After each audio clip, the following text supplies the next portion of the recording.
It's a lot. It's a lot. It's a lot. It's a lot. It's a lot like life.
It's a lot. It's a lot. It's a lot. It's a lot. It's a lot like life. It's a lot. It's a lot. It's a lot. It's a lot. It's a lot. It's a lot like life.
That was fun, wasn't it? That was so much fun. Okay, is this the one? No, that's not the one. And that's the one. Hello, everybody. Welcome. I'm late. You want to know why? Well, I'm not telling you. It's a mystery. But, welcome, everybody, to Wednesday's midweek show. Everybody's here. Everybody gets to know. exactly why Nick is having such troubles. I am still suffering from what we might call middle-aged back syndrome. It's a sort of thing where you're not allowed to move around too much. And also just simply sitting here right now, the reason I'm even wearing these glasses is so you can't see me wince in pain.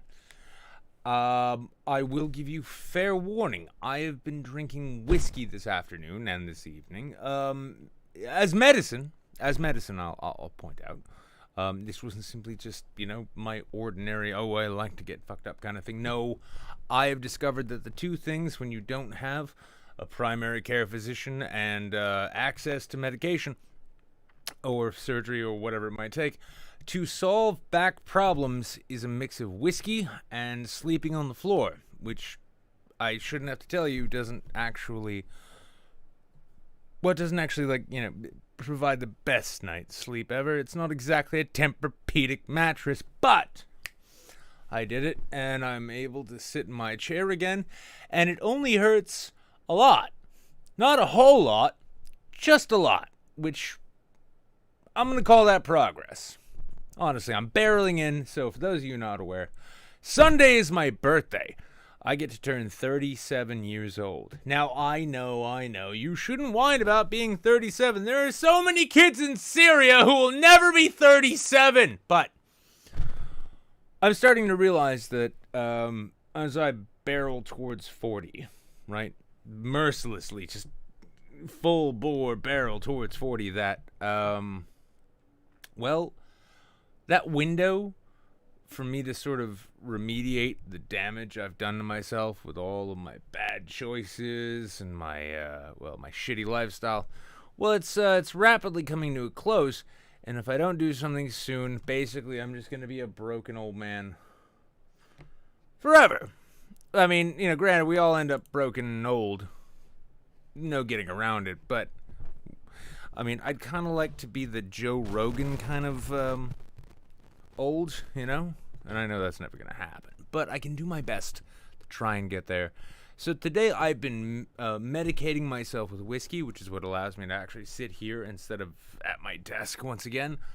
And yeah, I'm not going to say I'm feeling good, but I'm feeling less than I otherwise would. And that's a good thing. That's all in all a good thing. Now, I was trying to think of some fun opening monologue for you all. So, these rants that I can tell by the numbers, that's not even a fair thing to say. But no, I can tell some people enjoy them. Also, it's a good way to open up the show. Also, I'm still trying to figure out how to do this correctly.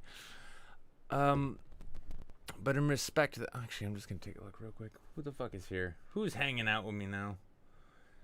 So people are liking this shirt. It's like you've never seen this shirt before. I wear this shit all the time. Yeah. Mike is having some static. Oh, that's probably because the table's all shaky. I got an idea. Here. I'm gonna bring it down right in front of me. There we go. Oh, isn't that better? That's got to be better, right? See? It can always be worse. That's the point. And this might as well be a radio show. I mean, granted the fact I'm wearing an extravagant red shirt right now, that should put everyone's minds at ease. I don't know if it does. I don't know if it doesn't. I can't say for certain. Let's take a look. But we got Jables here. Let me take a look and see who's hanging out with us. We got Cats and Lady, Dirty Kid, Crispy Gin, Rhino. Oh, yeah, there are kids in Beirut. Actually, fucking, you know what, thank you. You actually reminded me, Rhino, of something that I really did want to bring up. Only on the grounds that it is fucking amazing. And horrifying, but amazing at the same time. So I have to go through Twitter, which means I have to go through a whole host of me calling people simple and illiterate. Which, by the way, if I ever tell you, that you're illiterate, it's only because I think you can't read. It's not a judgment on my part. I don't make those things public. Fuck me, where is that? So, I mean, we've all seen the, that massive fucking explosion that happened over in Lebanon. Now, oh, there we go. Here we are. Cool. You know what? I'm just gonna straight up. Oh, fuck off! I have to do this. All right, I have to do this. Cool. And then bring up this one and check this out if you haven't seen it already. This is fucking amazing. Now, I want you to keep in mind too that the bombing at the Oklahoma City, the famous Oklahoma City bombing, that was 2 tons of ammonium nitrate going off. This is what it looks like when you're trying to get wedding photos when over 20 tons, 27 tons, I believe, goes off. And she is really pretty. She is such a gorgeous bride. And I hope her wedding's not too fucked up, but... oh my. Fucking windows blown out. Photographer rushed on the bride off there. That is... God, that's the opening to a fucking Nolan film, honestly. Not to dismiss the tragedy that happened there, but that was some cinematic shit. That was fucking incredible. And I hope, as we saw, everyone looked like they were okay. That was pretty goddamn insane. If you ask me, which you naturally have. Oh fuck, do I have to do this now? There we go. Haha. Move myself a little closer to the center. But yeah, so it's as usual, it's a fucking insane week right now. Nobody knows what to make of anything.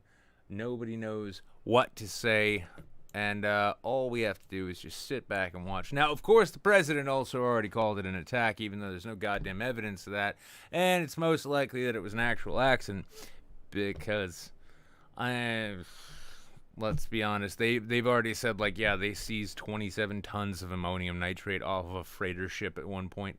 So, you know, who's to say what's going to happen? I can't wait to hear Alex Jones's take, because I actually watched, if you haven't seen it yet, I highly encourage you to go check it out. But there's a PBS special documentary about how Alex Jones and his influence are feeding, like, the MAGA set, the Roger Stone fanboy set, all of these red hat retards wandering off of the short buses and wondering who they can get coughed on first by. It's a funny thing because it's the kind of thing I've been noticing, and I hope at least a number of you have been noticing for a while now. It's that dumb shit conspiracies seem to take over people's thinking quicker than anything even related to deductive reasoning could ever hope to.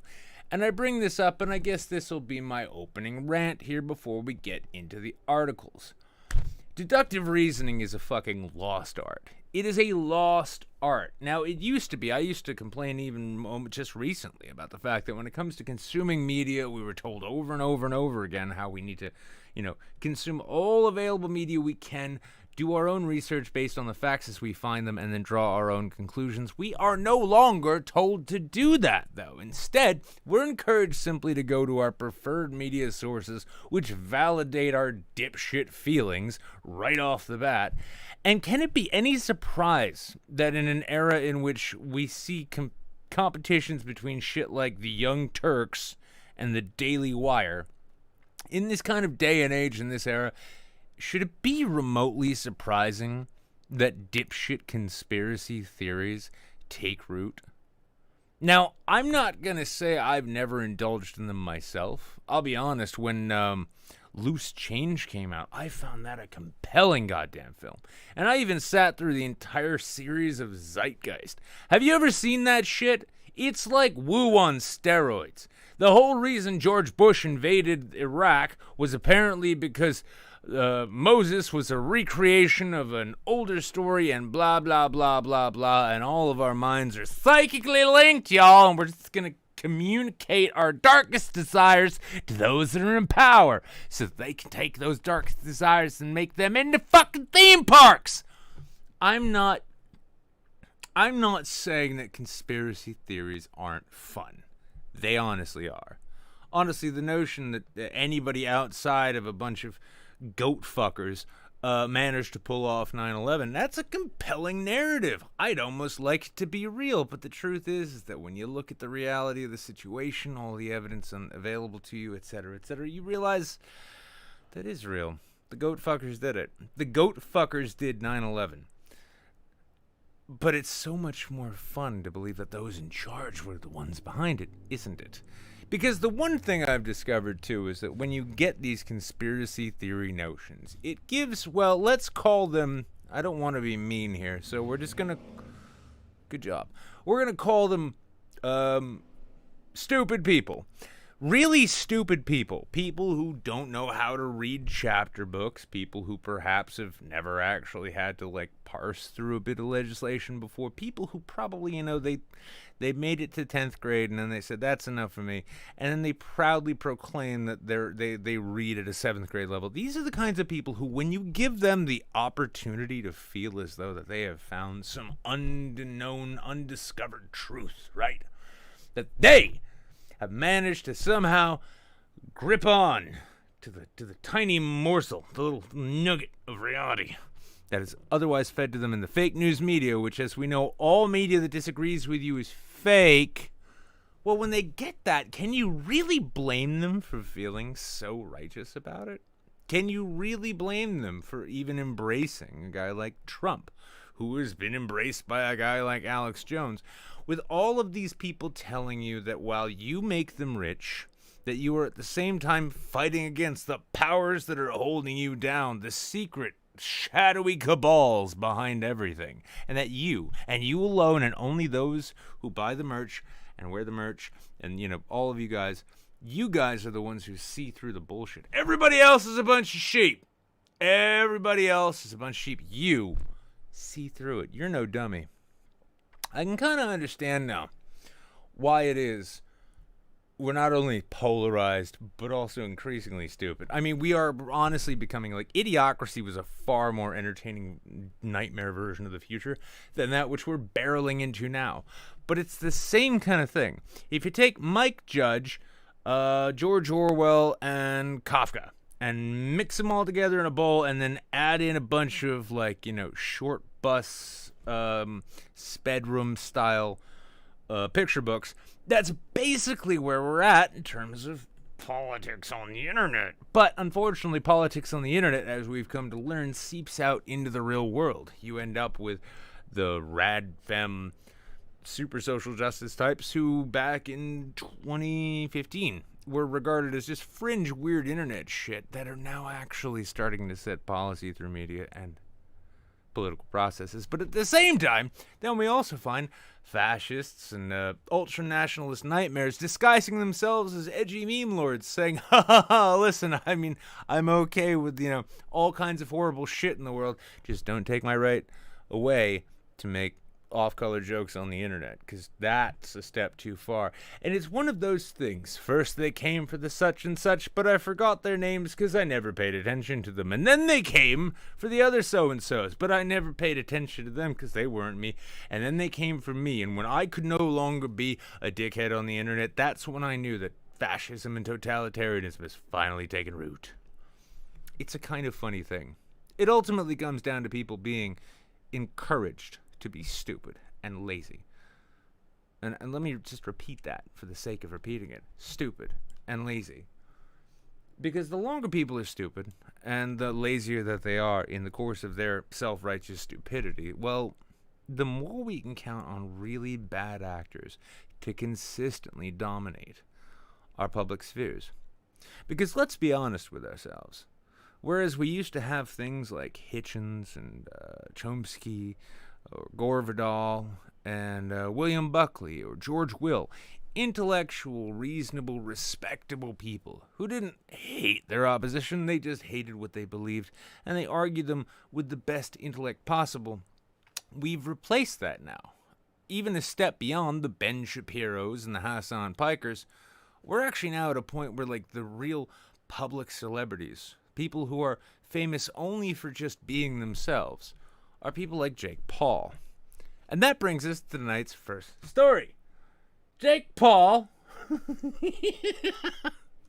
Well, old Jakey boy, SWAT and FBI, as we saw today, raided his compound, his estate, his glorious mansion, whatever you want to call it. It's kind of Branch Covidiot at this point because, I am, by the way, can I go on record as saying that I am very upset that Jake Paul and whatever that freakish ghoul who does the makeup is and all of their other Instagram friends, why didn't they get COVID? Can we give them COVID, please? Can I give 2 of them COVID? And then we can send them back to the mansion for another party and they can just make out with whatever strangers. Because none of these people genuinely deserve to be healthy. Let's be honest with ourselves. Let's be honest with them. They don't deserve it. Health is a gift or something you have to work for. When's the last time any of these cunts worked for anything? Let them get sick from COVID. Let them drown in their own lungs. And then maybe they'll set an example for the next generation. They'll be like, wow, those people were stupid. They're retarded. They killed themselves by being retarded. Maybe we shouldn't do that. Or, alternately, the other side would be maybe that those same young people who followed morons like this possibly inbred but genuinely illiterate piece of shit, maybe they'll catch COVID and die too. And then it's just Darwinism in action. It's natural selection. No longer reliant on whether or not you can afford to be a dumbass. Your money won't protect you now, cunt. But, all the same, let's not get too distracted here, okay? Now, FBI raid at Jake Paul's Calabasas mansion tied to disturbance in shopping mall. I don't believe it! I need a drink just to calm myself down because, see, right here, fucking Los Angeles Times, fake news, because I think we all know why the FBI raided Jake Paul's mansion. I'm going to give the chat, as long as it takes me to finish this beer, to tell me, where the fuck is my mouse cursor? Jesus Christ.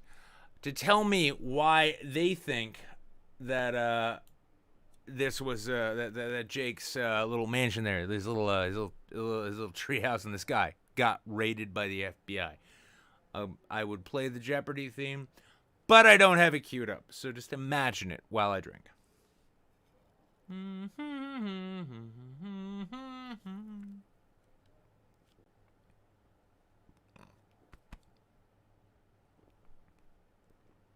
Da da da da da da da da. Come on, sing with me. Oh, we're getting close. Everybody's getting so goddamn close. I'm gonna finish this beer and I'm gonna explain it to you. Because if there's one place you know you can get the truth, it's on the internet. It's a guy with a microphone on a camera with a green screen. You know you can trust me, and I would never lie to you. I might be wrong about some shit, but that's neither here nor there. Now, ba ba ba ba.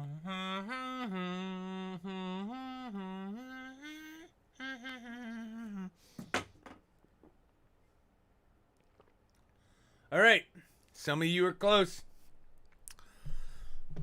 How many of you have been following the Ghislaine Maxwell story? Fucking Jake Paul was listed in her deposition. I'm telling you now. Fuck, I am so spun up about this. I gotta get a goddamn cigarette. Otherwise, I don't feel like a newsman, you know? Fuck me, where did I put them? Oh, there they are. All right. Yeah, that's right, America. Ghislaine Maxwell. Oh, nope. That's right, Ghislaine Maxwell. Oh, fuck me. I fucked myself up, didn't I? Named all of the Paul brothers and their dad in their inner thing. That's right. The Paul brothers and their dad had themselves a triumphant on a young fan of one of those two cunts. Jake or Logan or whoever their dad kissed. Whoever it was. That's right. Jake Paul's Casablanca mansion. Calabasas mansion. It was still Casablanca. He didn't give a damn that she wasn't overage. That's right. It was inspired by a villa that he saw on Epstein's pedo island. Because he was down there. Actually, it was funny because Jake and Logan, you might not know this about them, but these guys, they actually started out their careers all together on Epstein's Rape Island. They were the young ones that, that the Kevin Spaceys enjoyed. And, they were Kevin Spacey doggy treats, pretty much. And, once they graduated and got out of the Disney Channel sort of, pedo ring, which, by the way, Walt Disney, massive pedophile. I have no evidence to support this, but you can trust me because I'm a trusted source. But yeah, Jake Paul, Logan Paul, they began, their dad put them over on Pedo Island so that they could get diddled by the Kevin Spaceys of the world.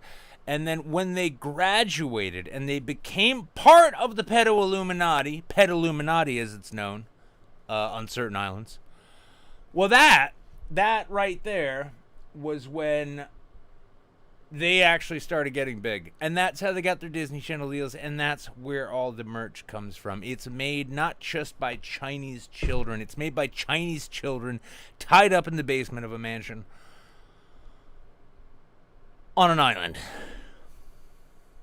where extradition does not weigh in. See, look, see. I know it's an uncomfortable thing. I'm losing viewers right now. I can even see it. I'm looking live streams. What the fuck's happening on YouTube? Nothing's happening on YouTube. See, this is what I'm saying, though. That's what I'm trying to tell you, people. Ugh, have to get off camera, otherwise they'll get an ID on my face. But this is where we're at, people. We let these influencers, these YouTube influencers, and tell me, honestly, think about the raw narcissism that goes into a Jake Paul, or a Logan Paul, or a their dad Paul, or alternately, even consider the kind of narcissism that goes into President Trump. Now, what do these people all have in common? They all were raped on Pedo Island. Now, I'm grateful that I am small enough in terms of my reach, my social media reach here, that I can bring you this truth and not get shadow banned by the fucking deep state. But I'll tell you, I've had enough of this. Jake Paul needs to be in prison. For lots of reasons. I mean, I'm not going to go into them. I mean, the whole Pedo Island thing, maybe, sure, that's a fun reason. But, I mean, no matter what, even if that's not true, Jake Paul needs to be put in goddamn prison. And I don't think there's any way around it. A SWAT team was on hand Wednesday to take down Team 10 in case they decided to arm up, stop the ass kissing, bring about the next revolution. You know? Team 10, honestly, I could see them being the ones. I could see them being the ones to lead us into the future. Yeah. Why do you think they check themselves in the mirror? And why do you think they do Instagram selfies all the time, like checking their hats and shit, seeing that they're all in shape? You know why? It's not because they hope you think they're sexy. It's because they need to make sure that they're ready to take on the goddamn government when the government comes for them and their child rape colonies. Fuck you, Team 10. Quit raping kids.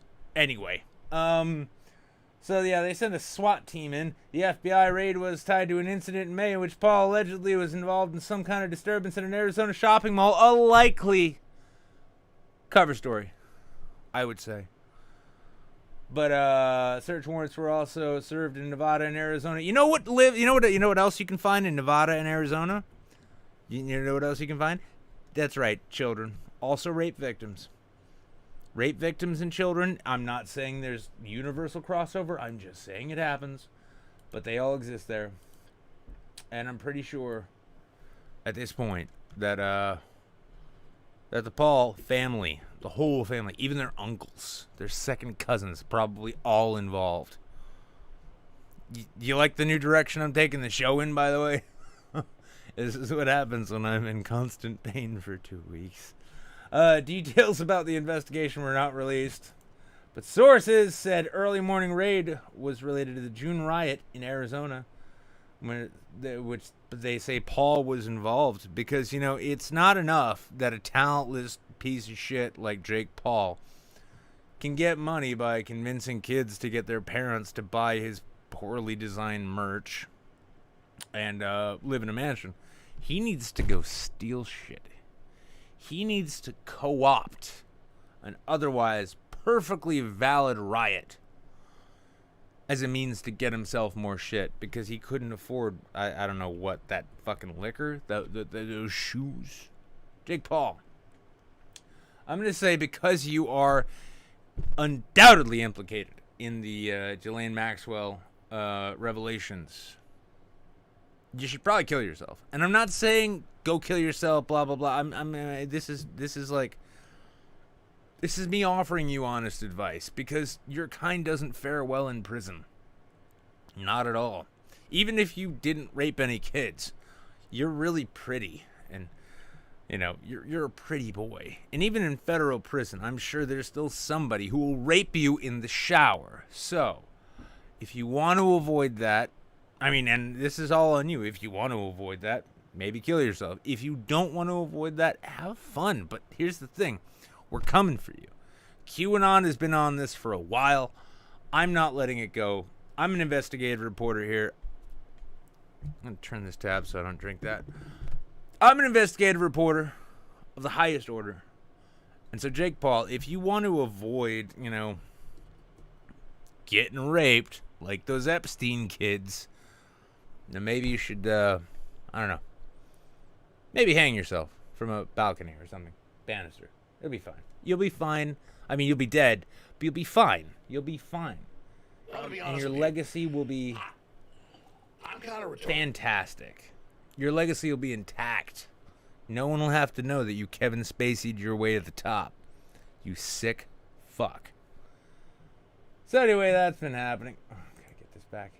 So yeah, SWAT team and a dark fan. I love it too, because Los Angeles Times is like, oh my god, SWAT team's taking down Jake Paul's house. Yeah, unmarked fucking federal police officers have been kidnapping protesters, but what about the Pauls again? Could Logan walk in on Jake's corpse dangling from a banister? My god, that would be like such a plot arc. It'd be like full circle. It'd be like, wait a second, I remember this from season 1. I'm kind of getting excited here. I don't know about you guys, but this excites me. This whole, this is days of our lives, but it's other people's lives, and that's what makes it exciting.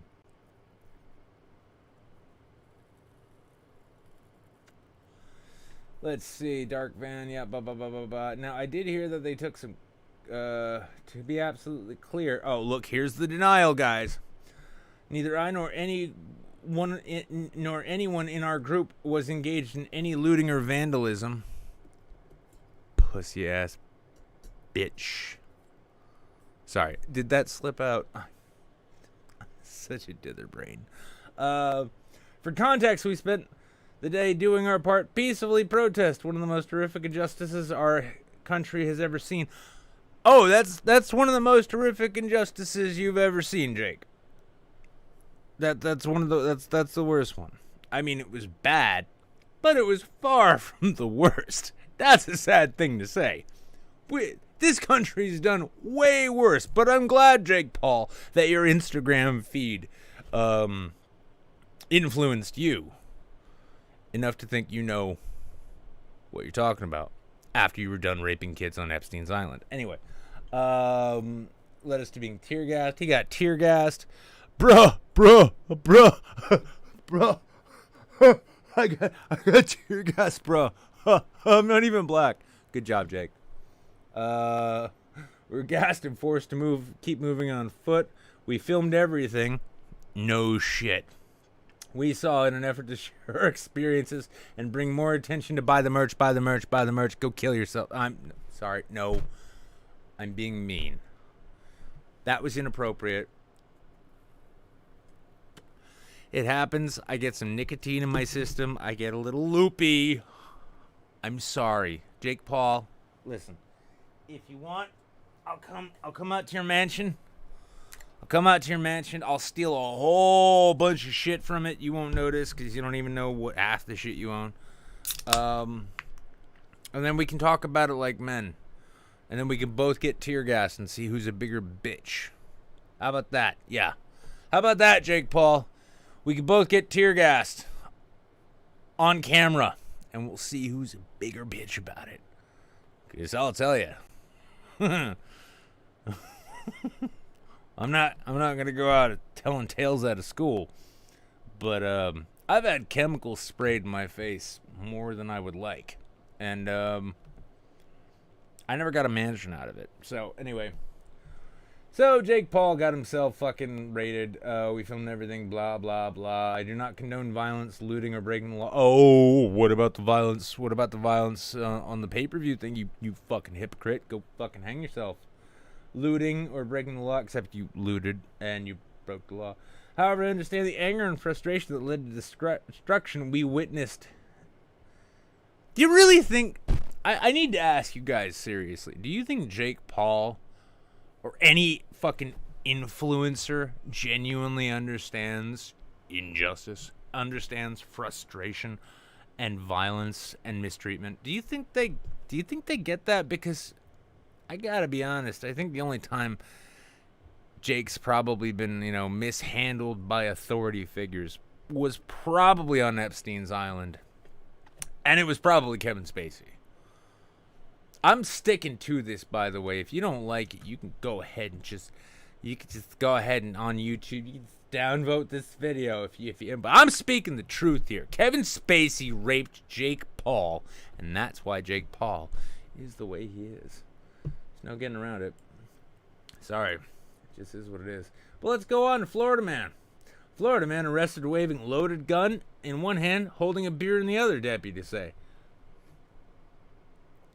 I'm failing to see the problem here. If this isn't ordinary Florida behavior, then I've never been to Florida. I've been there a couple times. Never saw this, but I'm assuming this is just how they act. This is like, when they end up in trade school. Like, one of the trade school options in Florida is Florida man education. Like, now listen, you can wave a gun around and hold a beer in your other hand, but if you're not in your underwear, it's not gonna sell it. It's just not gonna work. Because this is how Florida people become influencers. This is how it happens. And I, for one, think, we ought to be celebrating this, man. But let's take a look here. So, apparently it was Mitch McConnell. So, he's not even from Florida. He's from Kentucky. But, so Mitch McConnell, I'm just going off of what I'm seeing on the page here, was, I'm going to guess naked, waving a gun around and throwing fucking full Miller High Lifes at people, saying, get with the party or get out of my state. Much respect, Mitch McConnell. Keep the party alive at all costs. I ain't gonna talk shit about that. But, Florida man was arrested Saturday after worrying citizens who spotted him walking down the road while waving a gun in one hand and holding an alcoholic beverage in the other. Now, once again, I'm pretty sure it was just a beer. Was it a beer? They don't even say, that's the dangerous thing. If it had been a Miller High Life, it would have not been as dangerous if it was like a bottle of Evan Williams, right? Fucking reporters. Goddamn fake news. Deputies responded shortly before noon. A man after my own heart. Yes, let's get the firearms and the booze out at 10 a.m. and just see where things go. I'm right there with you, homie. The man pointing a gun at vehicles driving along a street in Wimuama, about 30 miles southeast of Tampa, the Hillsborough County Sheriff's Office.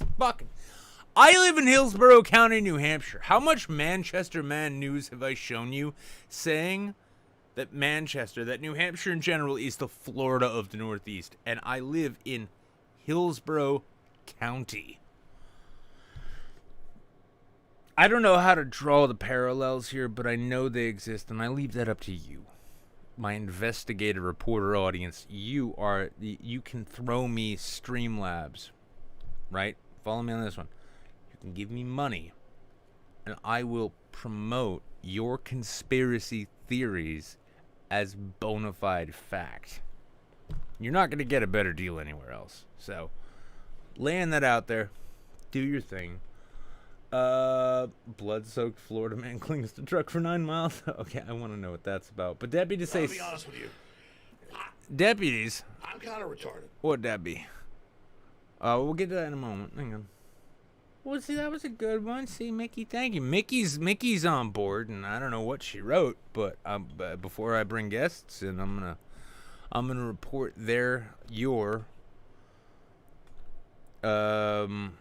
not tweets, but your Streamlabs. Whatever you say in Streamlabs, I will promote as fact here on the show. Are you ready for that? I didn't think so. But deputies say 66-year-old Eric Ricardo Felder was holding and carelessly waving a loaded .38 Smith & Wesson revolver in one hand and a Blue Moon beer in the other. That's right, Blue Moon. Fake craft beer. This is what you get when you don't try harder. Look at that. That is one fucking arsenal right there. And that man, that's exactly who I expected. So good on him. Like, he got like the level 1 Fallout revolver while he went out into the world. And, told him how Blue Moon's the best beer ever. With an intoxicated person handling a loaded gun in public, this is an incident that could have potentially ended badly, said the sheriff, who apparently had just moved to Florida. He was taken into custody with that incident. He faces multiple charges. Let's see. Now, normally I type these out live, but I figured I just decided to write them out. So Mustang Patriot 1995 has something to say about this. Goddamn big government getting in the way of belated 4th of July celebrations. You can tell he wasn't a real threat because his AR-15 was just a literal revolver and his beer was a Blue Moon. How people can continue tolerating this totalitarian state in Florida, stripping a man's rights away to wave a gun, drink shitty beer, and strip naked, that last part was assumed as police stopped him, goddamn state tyrants, is beyond me. We need to rise up! Grab your PBR, Miller Tall Boys, and then grab your granddaddy's handgun. And go out into public and celebrate your rights as an American and drunkenly wave guns at passers-by who ought to be home sewing masks so they don't get kicked out of Panera Post. Thank you, Mustang Patriot, as always, giving us that thing. Now, hang on, I got a response. I got to check this out. I need to respond. Because, when people leave comments on your comments... Oh. Let's see. Don Jr. is looking forward to funding a sweet boy hole. Hey. What the fuck am I hearing? I have no honest idea where that music's coming from or what it is, but I like it. It's a soundtrack. Listen here, booty hole bandit. It's pronounced butthole or boy pussy. Get it right. Pay the price. Alright, I'm closing. Okay, it was all the music was from that page. That's fine though. I responded. He learned his goddamn lesson. I don't think we'll have any more problems out of him. What else is going on in the world though? Oh, okay, this one. Woman's Amazon shopping blunder leaves her with an X-rated cutting board. Do you see the cock on that cutting board? Do you see it? Do you see it? Can you taste it? You smell it? It smells like dick. That's because somebody was slapping their meat on this Amazon cutting board, which is why you shouldn't order from Amazon. You should straight up go to the vendor themselves, find out who's selling it, buy it from them, and then write a nice letter to Master Bezos saying, Master Bezos, you might be the world's first trillionaire, but I can make cock cutting boards on my goddamn own. Thank you very much. That joke is going to get a lot worse when we get to the end of this piece. Now, a woman who's left red-faced.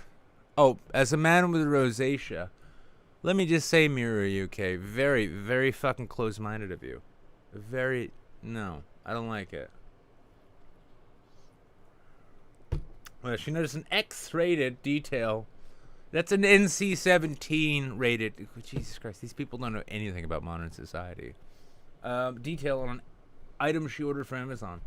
After scrolling through all of the deals offered on the site, she finally found a design she liked and hit buy. That was $14.99, but when it arrived, she got more than she bargained for. Well, I'm just gonna show you. Look at that giant dick. Look at that dick. Now you have to be wondering, who would want a cutting board with an uncircumcised cock printed on it? And I know numbers of you are like, I would. That's fine. If you do, I couldn't find the link. I tried to find it. But that's a giant cock. That's actually pretty big. I mean, I don't know how big the cutting board is, so for all I know, like, this thing's just made for carrots. Maybe it's a tiny cock. I don't know, but it looks like a big honking wiener right there. Anyway, so somebody slapped their cock after they dusted it in coal dust on her cutting board. Captioning her post, she wrote, "My friend ordered these cutting boards and this is what she got. It's not exactly what she expected to see, and now she wants to leave her husband because she says, I get you're French, but I mean, I didn't know that was a real thing." Since being posted, the tweet has received 331,000 likes, proving that Twitter is garbage and they like nothing more than cock. So, go ahead, fellas, just dump your meat out. Take that selfie, that waist level selfie, put it on Twitter, and you'll have as many followers with the same level of intellect as your average QAnon MAGA folk. So, yeah, I'm saying they all like dick. They love dick. Now, here's the problem with this, though. One person joked, I don't see what the problem is. They gave her free meat. Ha ha ha ha ha ha. Oh, Jesus Christ. This just keeps going. Why? Then she posted this, I guess? Alright, well, here's the problem. I went and tried to find this cutting board, and I think this is fake news. Because when I went to Amazon and I put giant cock cutting board in, all I got was, this thing. Oh, whoops. Yeah, because I already got the review ready. But, yeah, it's, you know what it is? It's a cutting board with a rooster on it. Also known as a cock. Now, did I give it 5 stars? You're goddamn right I gave it 5 stars. And what did I put as a picture on that? Well, yeah, it happens to be a moil circumcising a baby, cutting a baby's cock up. That's the picture I put up. This is not going to get posted. But the headline is, "As a rabbi, I approve." Now, my review reads as follows. I decided a long time ago to make slicing up cocks my business. And with this kitchen cutting board, ooh lordy, those baby boys never saw what was coming their way. I can mince up a baby penis on this wonderful item like no one's business. And it is no one's business, since this is a religious matter between parents, their faith leader, their baby, and their baby's little Willie. I am glad modern society finally embraced and trust that is placed in professional cock slicers. The world is full of dicks, and too many of them have way too much in the way of covering. It's time we uncover these dicks. We start with a cutting board. We end with the prayer, L'chaim. Now, I'm Jewish. I can make that joke. If you laughed at it, you are racist and owe me money. That's how it works. But we're going to go ahead, submit that, and see if it makes it up onto that. Fuck, I am amazed I'm even allowed on Amazon anymore at this point. It's really kind of stunning. So let me see where I'm at for time. Where am I for time? Holy shit! I've been doing a half decent job here. I've just got to kill another 10 minutes. Well, I know exactly how to do that. I'm gonna haul my fat ass back problems up.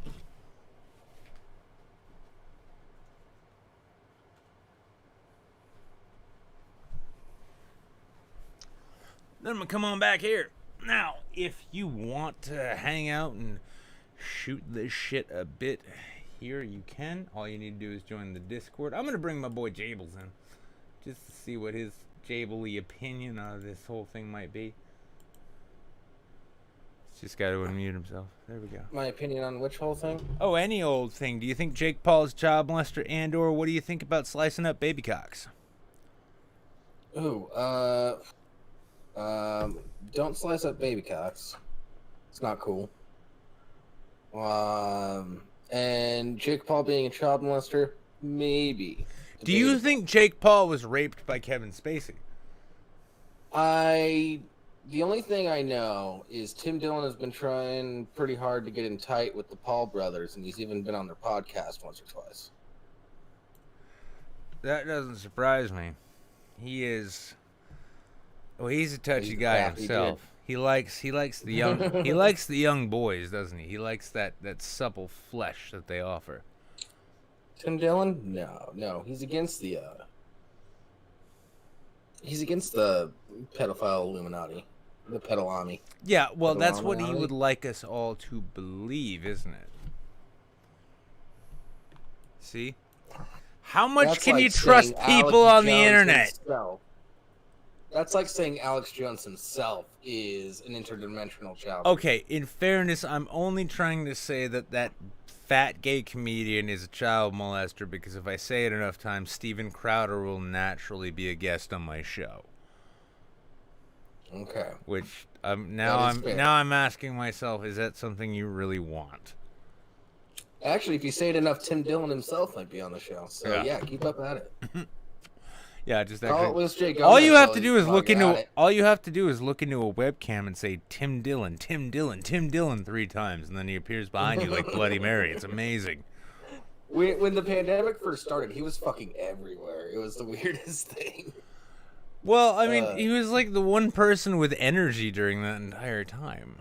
Like everybody else is like, I'm making sourdough and I'm sad because I can't go to my bistro. And Tim was like, we need to choke out our Uber drivers again. Like, normally, well, I do have a message for Tim Dillon. Because he watches this show. But Luis Jimmy Gomez is a child molester, and Ari Shaffir is a clear vote for 2020. For Legion of Skanks president. Well, I need to know. I saw a bit. Clear with Shaffir. Well, I saw a short thing today. So Schultz was talking about. I guess Brian Callen's got a Me Too against him now. Oh yeah. Does he? Yeah. No, he's got a total straight up rape charge. What did he do other than raping? I mean, allegedly raped someone. Oh. So just. That's that. All right, let's have ourselves a fucking a Schultz moment here. I don't believe Brian Callen could do that because I've watched him since like Mad TV days, like the first season of Mad TV. And my impression of Brian Callen has always been that he is a guy who wants you to think he is way more masculine than he actually is. Well, raping someone could probably be the gate. Okay, yeah, maybe he went out and raped some broad who he auditioned with and shit, and that's possible. I'm not saying it's not, but what I'm also saying is I have trouble seeing him mustering up the force of will to do that. Well, so the LA Times published the story that the alleged victim put out there, and it is very detailed. So, I don't know. Brian Callen apparently performed a very memorable rape. Yeah. Yeah. I'm going to do I'm going to have the audacity to do the reasonable thing and wait this out and see if he gets convicted. Oh, yeah. I mean, I'm not here to say Brian Callen is guilty. In fact, I even just said I don't think he's guilty because I don't think he's got enough strength in him to overpower a woman. He just had that cosmetic surgery done on his eyelids. What was that about? What was that? He didn't like his eyelids, so he had cosmetic surgery done on him. I don't like mine either. Just get steampunk glasses off of Amazon, dipshit. Yeah, he was wearing sunglasses. Makes you look even funnier. Fuck. But a lot of the jokes going around are, oh, that's why you changed your eyelids. You're trying to change your whole face. Ah, yeah. Wait, no, I don't get Nobody it. recognized you anymore. Yeah. Well, I mean, in fairness, in terms of Brian Callen's celebrity, unless you're a fan of Joe Rogan, you probably don't know who he is.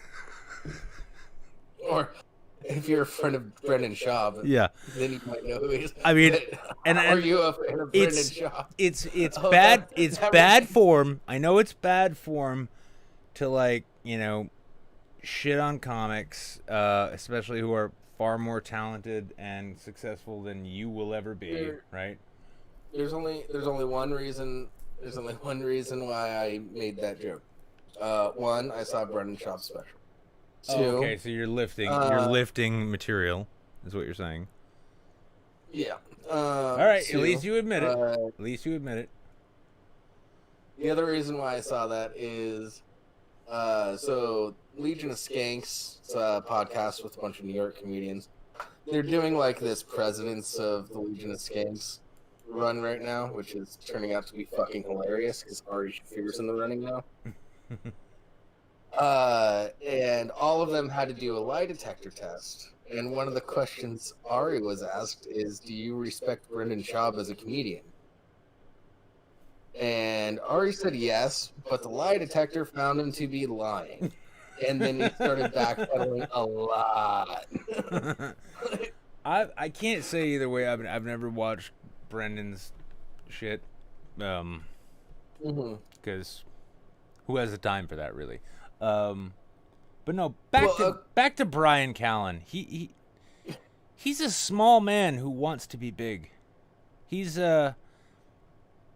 you know, I could almost see him fabricating this thing just so people could, like, look, and, like, when he's exonerated, right, he'd be like, haha, see, you believed I was capable of raping someone. I was capable of overpowering a woman. Well, his eyelids were finally healed. I think it's the first time he's been on camera was his response to the allegations. So he might have fabricated it just to show off his new eyelids. Yeah, just show off his new eyelids. Like, look, they healed because I take all the vitamin D that Joe told me to, and I'm healing better. I'm taking care of my body. Do you guys remember Mad TV? No? Did you see Man School? Oh, you did, and you didn't like it because it wasn't funny. Oh, well, okay then. I mean, maybe that's cruel of me, but I didn't think his special was particularly funny. I don't. You know, I knew about him because of Joe Rogan. I know. Well, no, that's the weird thing for me is, like, I associate Brian Callen with Artie Lang and Nicole Sullivan because I'm old enough to remember. And by the way, if any of you were, like, considering maybe throwing money at my Streamlabs, my birthday's on Sunday. I'm gonna be 37, and I'm not looking forward to it. So money would make me feel a lot better about it. But no. Everybody throw him $37. Yeah, exactly. Everyone watching now, $37 on my Streamlabs. That'll be just enough to get my license back. But no, I mean, anytime I think of Brian Callen, even when I see his face, I just remember original Mad TV. It was him, Artie Lang, Nicole Sullivan, Phil Lamar, and it was genius at its time. And then after that, I'm like, oh, let's see if he's kept up. And then I went and checked out, like, that, like, Netflix special he had, Man School, I think it was, where it was like, you know, he's become a Joe Rogan acolyte. Like, hey, alpha bros, I'm gonna try to make comedy about how to be alpha. I don't know, it didn't land with me. I didn't think it was funny. Yeah, but here, Go on. that's a problem that I have with Joe Rogan. It seems like all of his friends are getting these Netflix specials. Even Brendan Schaub, who was only 3 years in when he got that Netflix special. So, Well, I mean, that's also, like, you know, I'll be honest. I'll say it right here, right now. I enjoy Joe's podcast. I enjoy a lot of the conversations he has. Now, granted, like, when he brings Brett Weinstein on for the fucking 100th time, or, like, I'm gonna talk to Dr. Sandra Oh or any of these fucking culture war grifter cunts. I'm like, but I'm not even sure he's aware of what he's doing there. But like, I for one have never been able to find Joe's stand-up really funny, like a thing I would recommend. And I'm not saying he's not funny, and I'm not saying he doesn't know comedy, but it's not for you. No, it's exactly. It's not for me. But then, just in that same way, I do notice there are a lot of people who are coming up, it seems, trying to tap that Joe Rogan audience, right? Like, because there's jokes that you hear from some people who, I mean, actually, fuck it. Even Tim Dillon, you mentioned him at the top of your spot here. Good example, right? Tim Dillon, like, his shtick, his fucking thing is his own. Like, granted, he taps into other audiences because the shit he does appeals to them. But I never got the impression off of him, for instance, that he's, like, going for an audience. He's saying shit. No. Yeah, he's saying shit that he thinks is funny. And if you find it funny, good for both of you. And he's got the amazing talent of slipping in and out of bits effortlessly. Yeah. Like, Oh yeah, and by the way, buy Wallet. This podcast that I'm gonna guess maybe 15, if I'm lucky, are watching. Buy Wallet. I don't have a sponsorship. I'm just doing this to support my favorite artist, who is Jake Paul, who's selling wallets now, and you need to go buy the Jake Paul Survival Wallet. It'll help you survive everything from FBI raids to, rape allegations. Buy the goddamn wallet. Use coupon code Tim Dillon. It'll be great. But, I mean, it's a sad thing I've been finding with comedy, though. Is like, I'm reminded of, like, Bill Burr's Paper Tiger special, right? If you've been on the internet, if you had been on Twitter at any point in your life after 2014, you've already heard every one of those jokes. Like, oh, yeah, people are sensitive. Yeah. yeah. And now we've got, this, like, and the fact that, like, I almost kind of feel bad for him because I wonder if Rogan doesn't really hate the cultural icon thing he's become, too. I mean, he can't even, like, he has his podcast, and it's always just been him trying to have conversations with people he, wants to have conversations with. He has Ben Shapiro on. The fucking internet lights up like, oh my God, Joe Rogan is platforming Ben Shapiro. Like, okay, would you prefer that he, like, exclusively talk to, I don't know, Eddie Izzard? Would that be better? Not only that, but like Joe's friends with Ben Shapiro. They have dinner together and shit. Like, it's that's kind of sad. Unusual that in a political time he's going to bring up his conservative friend. Well, I mean, I'll say to this extent when it comes to people like, I mean, Rogan, I can kind of give a pass to because, like, I can't. Even though the dude likes to talk about big concepts, he talks about them in that stoner way of like, dude, have you heard about this thing? Whoa, isn't that amazing? Like, Rogan is not an expert on anything except probably MMA. I give him that. Like, dude's an expert when it comes to that. When it comes to politics or society, he'll be probably the first one to tell you he's a fucking idiot. In fact, he does it regularly. But it does kind of dismay me. Don't listen to me on how to vote. It does kind of dismay me when I see, like, people like him, and honestly on a higher intellectual level, like Sam Harris. When I see Sam Harris regard Dave Rubin as a friend, right? Like, I don't know. I mean, maybe I'm a dick, but I've cut friendships off when I see that the person that I'm friends with is a dishonest piece of shit, is just a fucking media whore who's just pushing bullshit to get money and clicks. And then I think about Joe Rogan, and he's like, yeah, Alex is a friend, like Alex Jones. Alex Jones is a piece of shit. Categorically. Cata-fucking-gorically. There's no getting around it. Okay. Well, no, you wanted to say something. That's why I stopped talking. yeah, to be fair, To be fair. Joe Rogan has been friends with Alex Jones since like the fucking 90s, and he just loves listening to the batshit crazy things. Alex Jones says, yeah. So, I don't know. I mean, like, for me, like when I've had friends who've led people down bad paths, let's say, when I've observed friends doing genuinely shitty, fucking dishonest things that adversely affect the lives of other people, I start questioning whether or not I value that friendship. Because to me, like, I value a friendship based on like how people are with me and how I am with them.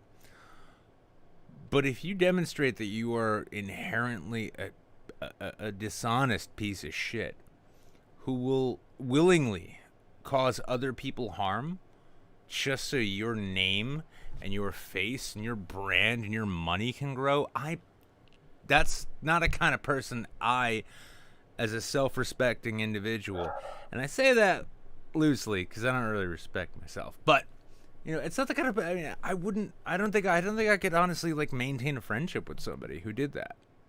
In fact, like I actually kind of have a track record, to my detriment, of cutting people out who prove themselves to be self-absorbed shitbags who will sell other people out. And when I look at Alex Jones, I think to myself, this is a guy who tried to capitalize on the suffering of families after their children were murdered in school.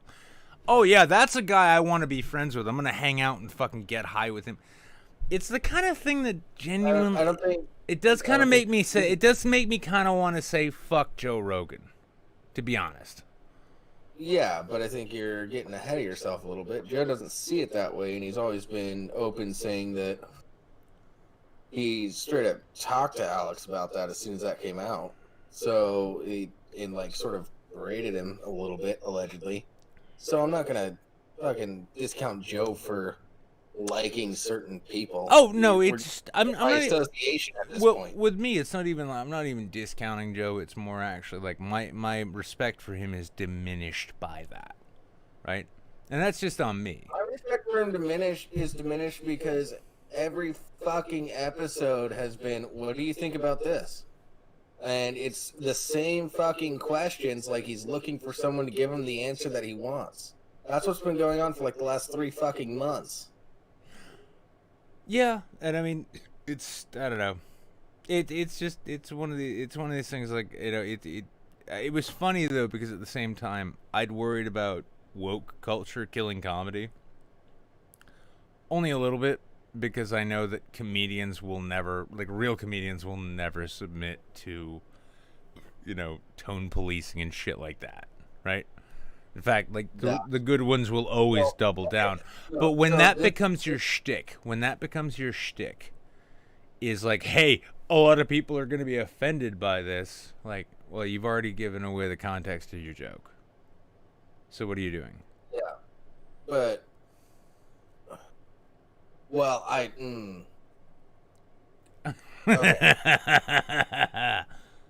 Andrew Schultz brought up a really good point about how all these LA You mean Anthony Schultz. Andrew Schultz. I know. It fucks. Stop it. Him and Andrew Santino. I want to call Andrew Santino Anthony. So Anthony Santino. Well, actually, that does sound better. That sounds like a mob collector. That sounds like the kind of guy who comes by and breaks your kneecaps because you didn't get the spread on the Patriots game. Yeah, Anthony Santino's gonna come around and take care of you, and then afterwards, Anthony Schultz is gonna come by and make fun of you. There can only be one. I'm gonna start a campaign. Andrew Santino, you need to change your name to Anthony. I'm sorry, man. I've accidentally recommended you to people, calling you Anthony so many fucking times at this point because it just sounds better. Andrew Santino. Well, it rolls off the tongue, doesn't it? It sounds like a character from The Godfather, like Anthony Santino's gonna be going around and making them sleep with the fishes. Like, what do you mean? No, I mean he's gonna sneak in, tie him up, and fuck his own dick with a fish. He's one of them outside contractors we gotta deal with. I like it. Crispy Gin says they're close to a bingo. Let me try this one. Listen. Okay, so yeah. Andrew Schultz had a really weird point to make. Like all of the LA comics are just getting me to like fuck lately. None of the New York comics are. None. That's because broads in New York know how to keep their fucking mouths shut. Wait, that was shit. That was supposed to be a DM on Discord between Jables and I. Forget you heard that. Never said it. Yeah. Listen, yeah. I'm not saying. Fuck no. Yeah, no, I already opened the door. I'm not saying that Amy Schumer wouldn't have gotten pregnant otherwise. Okay. See, Jables, you complain about the fact that I forced you to walk through that door of the jokes you don't want to tell, right? I will never ask anyone to do something I'm not willing to do myself, clearly. I'm going to miss this Twitch channel. Yeah. I'm going to miss this YouTube channel. Amy Schumer. Amy Schumer's fucking fetus is going to jump out like a creature from Death Stranding. Just DMCA me to death. Yeah, it's. I don't know. You're East Coast. I think you're immune. So far, East Coast is exactly. Yeah, it's like, well, honestly, no. Well, no, that's the fun thing too. I'm immune from Me Too claims because, like, who's gonna look at me and say that, like, I was ever able to rape someone? Like, you're like, this guy could barely tie his shoes. I don't think he was capable of that. Well, he has a child. Yes, no, he did that by deceiving a pretty girl into thinking he had a future. You know? No, it's fine. It's all gonna be just fucking fine. Listen, I mean, you're the one keep bringing up all this rape fucking charges against me and shit. You know what are you gonna do? Yeah, you're the one who brought it up this time. Well, I brought it up because I was heading you off, Jables. Talk about it. I'm not about to let you own my dark past. It's like, how bad would that be though? If, like, you know, because actually, well, we had this in Manchester here. A woman woke up to find some young man had broken into her apartment and was standing over her bed, and then he tried to sexually assault her, and then he fled when her, like, 9-year-old son woke up and, like, saw what was happening and was like, what the fuck? The kid just ran. They caught him. Being a convicted rapist, as, you know, Bill Cosby, that's bad. Can you imagine being a failed convicted rapist? Ooh. Yeah, you get to prison and be like, what? This is sexual assault. Yeah, you get to prison and, like, all the other inmates are like, yo, what are you in for, man? Like, I almost raped somebody. Well, what do you mean almost? I didn't go through with it. I ran. Oh, I see. So you a bit of a pussy. Let me show you how that's done, new fish. Bang, bang, bang. And I say this because I'm fully, honestly, and I say this, I'll take the glasses off. I want to be barefaced and honest with the world. I want every sexual villain of this earth to be brutally raped and sexually assaulted in prison. I want Ghislaine Maxwell to have things put inside of her she did not imagine could fit inside of her. I wish Jeffrey Epstein was still alive so that he could feel the joy of the hot, warm future generations of incarcerated men pumped into his body as though he was a turkey at Thanksgiving. I wish these things would happen because I believe in justice. You're welcome. You know, Bill Cosby's pretty old. He probably sleeps a lot. Do you think he's getting raped while he sleeps? I just hope Crab is here to clip that bit because that is a public service announcement for the ages. Does Bill Cosby get raped? No. But I do imagine a lot of people probably show up and be like, hey, Bill, you want my pudding?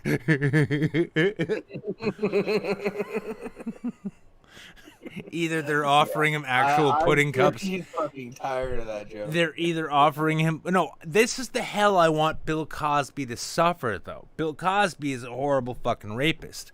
Now, aside from getting violently raped himself, what I would love would be for him to have to endure pudding jokes until his body expires. I want every day, either it's somebody with a Jell-O cup from the cafeteria saying, hey, Bill, you want this? Or they just have a palm full of their own cum, and they smack him in the face with it, and they're like, is that Jell-O-rific for you? I don't even know if that was a thing. I just hope it's just 100% people quoting his old jokes to him constantly. No! Actually, let's combine these ideas, Jables. Come on, we need to start a letter-writing campaign to Rikers Island, or where the fuck he's held in. Bill Cosby should be raped on a daily basis, but have people make Cosby references while they're doing them. That's their dirty talk, right? So they're raping Bill Cosby's ass. His elderly polyped asshole is getting plunged daily by violent psychopaths in permanent prison, right? And then it's nothing but Cosby Show references. That's the dirty talk. Cosby Show references, but the only movie you can reference is Ghost Dad. Exactly. Or Angels. Wait, hang on. He did Angels in the Outfield, right? Did he? Did he? I don't think so. I know James Earl Jones was in Angels in the Outfield. Yeah, fuck it. Actually, you know what? Even better than that, no, James Earl Jones was in Field of Dreams.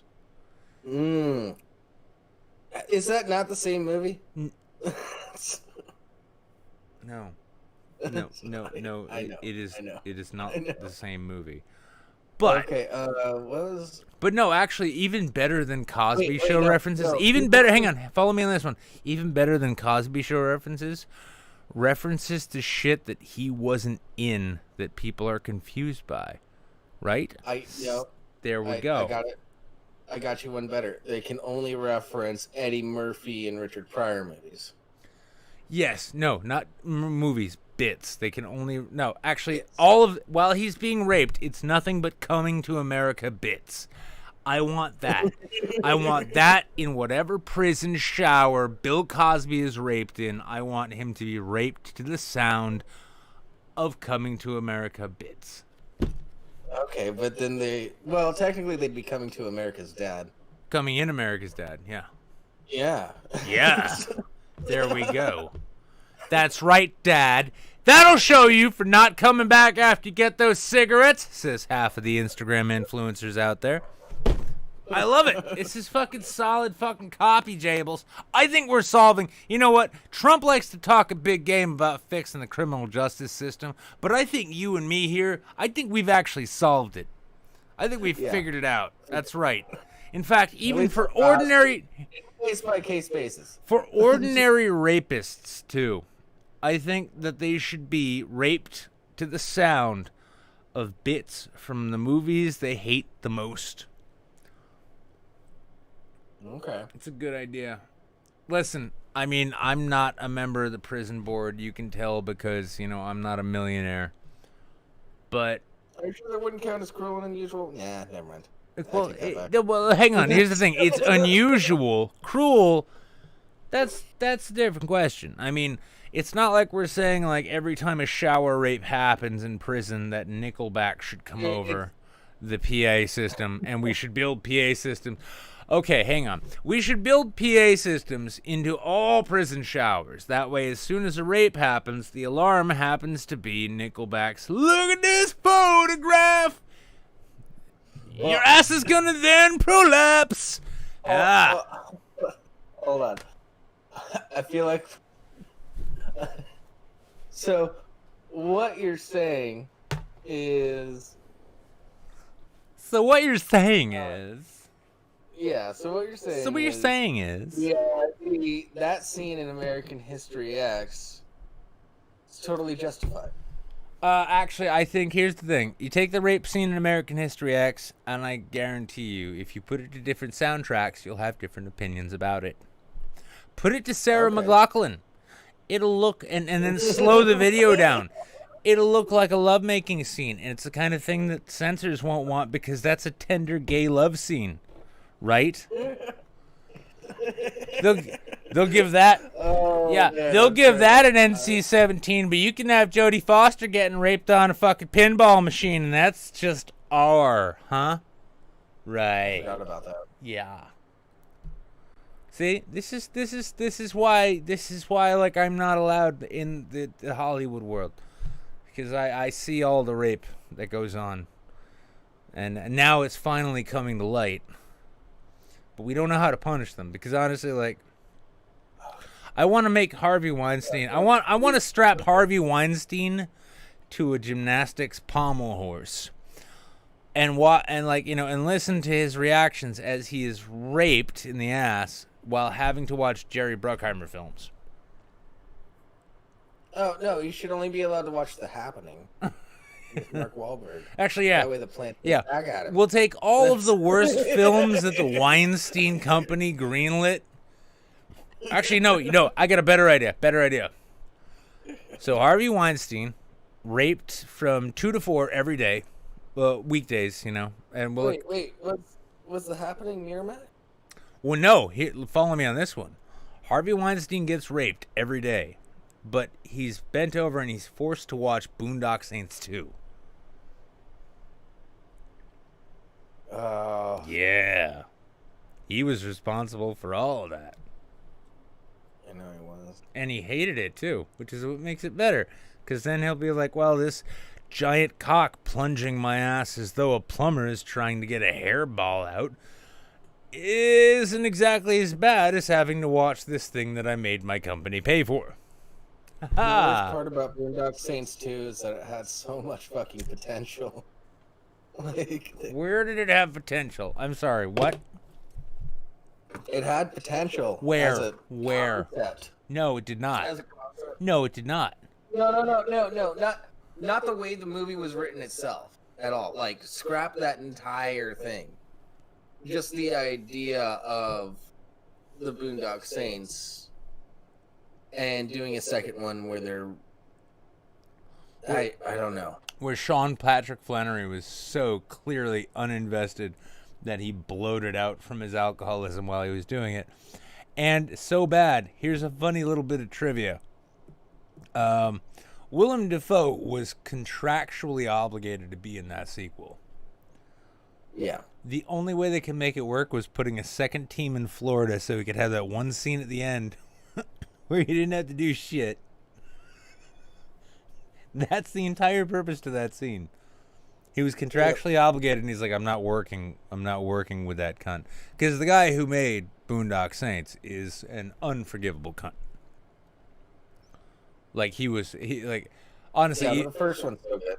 Well, the first one is so good, but the thing is, the script got option, and like Bob and Harvey Weinstein, before Harvey, before his dick got the best of him, they were like the people you do not fuck with. Now, I had a friend who worked on a big budget Weinstein film in a major role, and he started getting fucked by it because they were like, oh, well, we have to delay shootings, so you need to keep this beard and hair, and et cetera, and he couldn't work otherwise. They didn't pay him. And I actually came up with a union grievance. I'm like, here's how you fight this. I'm like, yeah, I'm not fighting Bob and Harvey fucking Weinstein. And this guy, as soon as he got this fucking, what is his name? I just want to call him Sully, whatever the fucking cunt's name, Rocco, whatever. The guy who made Boondock Saints, he was on this idea that, oh, no, I've made it. Now my band, I'm going to bring my band out. And my band is going to be the biggest thing ever. And I'm going to be a movie star, producer, and I'm going to have a big band, and fuck the Weinsteins. And I need more money. And I'm not making this movie unless you do what I want. Which is why Boondock Saints never made it to theaters. They had they were contractually obligated to produce the film and distribute it, but there was nothing in it saying how they distribute it. So to punish the unlikable Boston cunt who made the movie, they sent it to DVD, and that's how it became a cult hit. The original Boondock Saints or Boondock Saints 2? Oh, the original. But the second one was contractually obligated. Okay. Yeah, sequels typically happen to, like, if the first film makes enough money, we have to make another movie. And that's why when you watch Boondock Saints 2, you can tell literally no one there outside of Ron Jeremy gave a fuck about being there. Was Ron Jeremy in the second one? Yeah, which is ironic because they killed him in the first one. But yeah, he was in the second one. He was the only person who wanted to be, like, associated with the filmmaker there, because he was a typical Boston douchebag. Like, he was a bartender at some, like, fucking South Boston bar when his script got optioned. And his script gets optioned by the Weinstein Company. And they loved it so much, they came out, met with him, and they're like, we'd love to produce this movie. Everyone was excited about it. It was fun. And they even bought him the bar that he worked at and gave it to him as a gift. Oh. But because of that, he got the idea that, oh, I made it, bro. My fucking, you know what now, bro? Like, listen, our band's gonna fucking kill it. We sound just like Godsmack. We're gonna fucking kill it. And fuck these Weinstein guys. I'm gonna make this movie the way I want to. And then it turns out that the worst part of that production was actually the rapist in charge. Who knew? Wow. You're lucky. Last couple fucking films to get out under that Weinstein belt before everything else falling out under Weinstein's belt destroyed that company. It's good times. I just think it's fun. So anyway, let's, you know what, who I haven't talked to in a while? We haven't talked to Wrath in a while. What's happening, Wrath? Hey, man, besides killing Wrath. But still what you go by. What do you want me to call you? Just Will. Bill? Will. Jim. Sure. All right, Frank. So. What was that, Mike? What? Mike? Who's Mike? James. I don't know. What the fuck are you talking about, Jerry? Listen, Fred. I don't have time for your bullshit, all right? I've got to talk to James Bugley here about movies. And, Jim Boogerly. Yeah, Jim Boogerly's here online with you now. Would you like to ask Jeffrey Boggersley anything? Yeah. If you could ruin a movie by changing one actor to Gilbert Gottfried, what movie would you pick? Oh. Most of them. No. One movie you actually like a good movie that actually was well made. I actually have an answer. I have an answer, but I won't. The lead actor from John Dies at the End. Not bad. What you got, Nick? This would actually, it would make the movie, I don't want to say better, but it would make it good in a different direction. Imagine Gilbert Gottfried starring in Groundhog's Day. You're not supposed to drive angry! He said ruin a movie. Not make it better. Then I want Gilbert Gottfried playing 9 out of the 24 roles in Cloud Atlas. Yeah. Wait. You're gonna tell me the true now! I want to replace all of the Eddie Murphy characters with Gilbert Gottfried. And Nutty Professor. Yeah, Gilbert Gottfried, Nutty Professor. Fucking Gilbert Gottfried presents The Clumps. Yes. Yes. I can't even remember any lines from that movie. Like, at this point, I'm just like, oh, Lord! Oh, Lord! See, I'm still waiting for somebody, by the way, like, don't mistake this for the obligatory $37 Streamlabs contribution that I'm expecting in celebration of my not dying for that amount of time. But I kind of want to get enough money together to get a Gilbert Gottfried promo.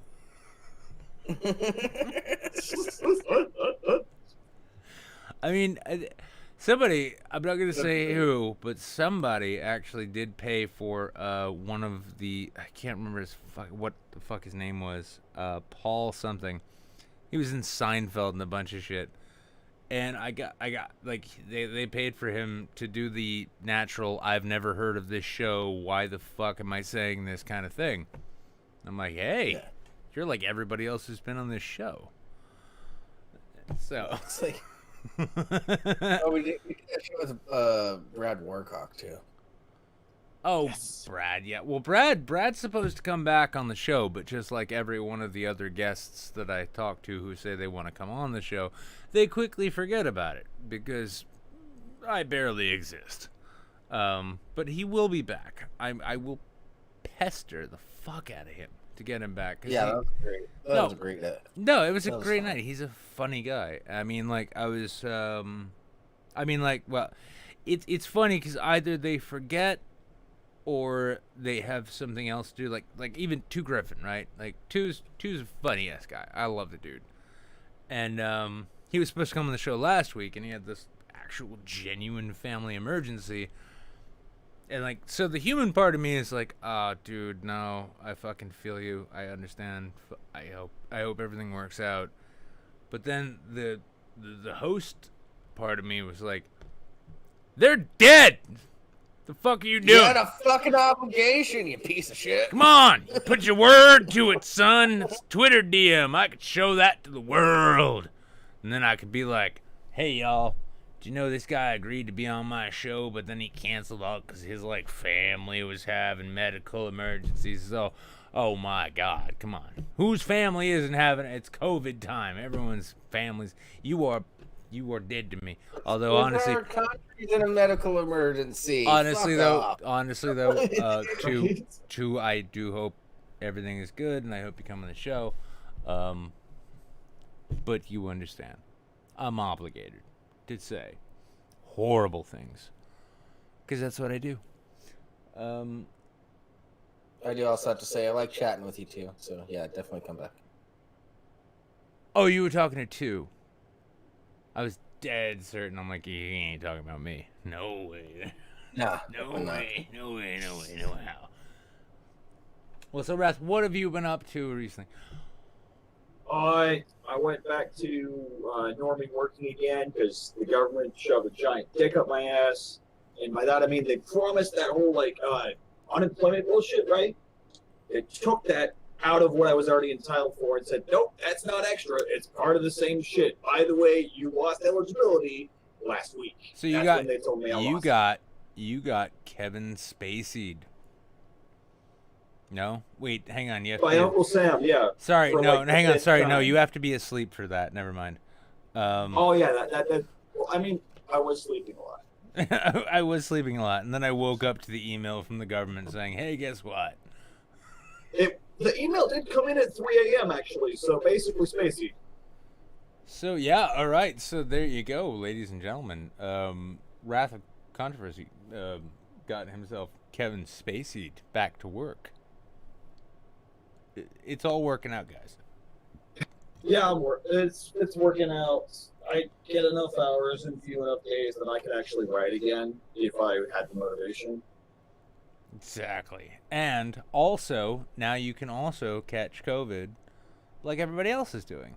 I mean, here's the thing. Like, when I look at Florida beaches, I say to myself, I want to live that life. And then I see them drowning in their own lungs, and I say, you know what? My opinion remains the same. So, yeah. No, I mean, goddamn Mitch McConnell. You forced this poor man to live out the natural course of his life, as opposed to letting him just coast on that really, like, sweet $600 a week, which some of us don't get because we're still self-employed and non-existent. So go ahead then. Yeah. Tell Mitch McConnell what you really think of him. Anyone who's been in his office that long and accomplished so little besides getting in the way of shit should probably be hung by his hands till he suffocates over the course of a few hours. I only caught a few of those By his fat-ass syllables. fucking gut. I only caught a few of those syllables, but I agree. Everybody who's been raped in Mitch McConnell's office should look for mesothelioma settlements. I'm having to go off of what I assume you said, but it's Sure. Sure. absolutely true. Everyone, here's the thing: not a lot of people know about Mitch McConnell. He rapes babies. I mean, like, he doesn't even have sex with them. Like, the thing is like he doesn't go to town until they start crying.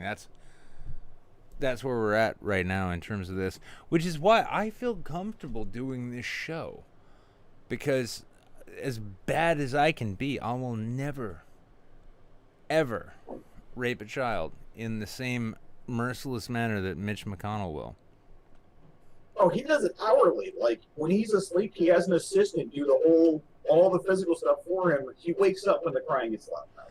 Did you see the news story today that apparently Oprah needs to check her white privilege? What? Yeah. What?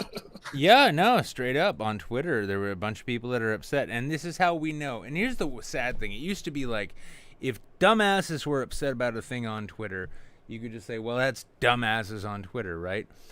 But the president sets policy by virtue of tweets now, which means that when somebody calls Oprah out for saying we need to discuss white privilege, when she is a billionaire.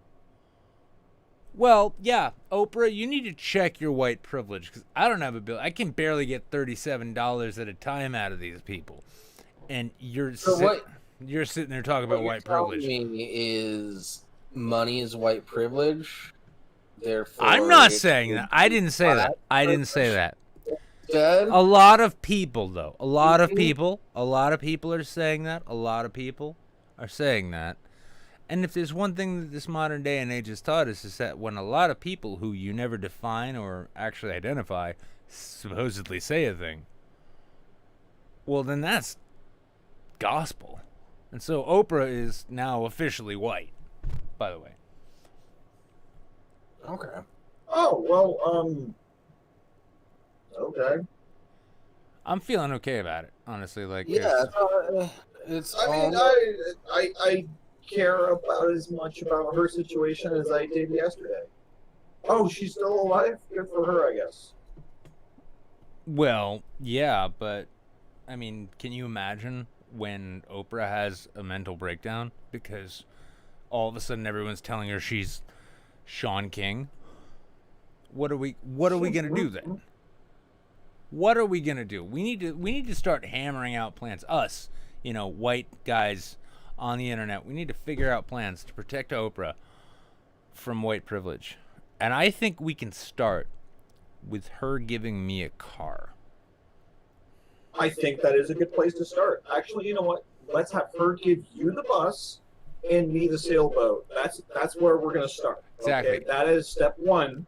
Let me actually just pause you there real quick. Crab, if you're watching, I desperately need you to clip that bit about how Oprah is actually white, and then we will tweet that at her. We will tweet storm Oprah until she gives me a Prius. I'm You gotta feeling aim higher than that. Sounds fair. This is a big plan. Aim higher. what, a Chevy Volt? What? Tesla. You're getting a fucking Tesla. I'm getting a goddamn Tesla? Oprah's gonna give me a Tesla?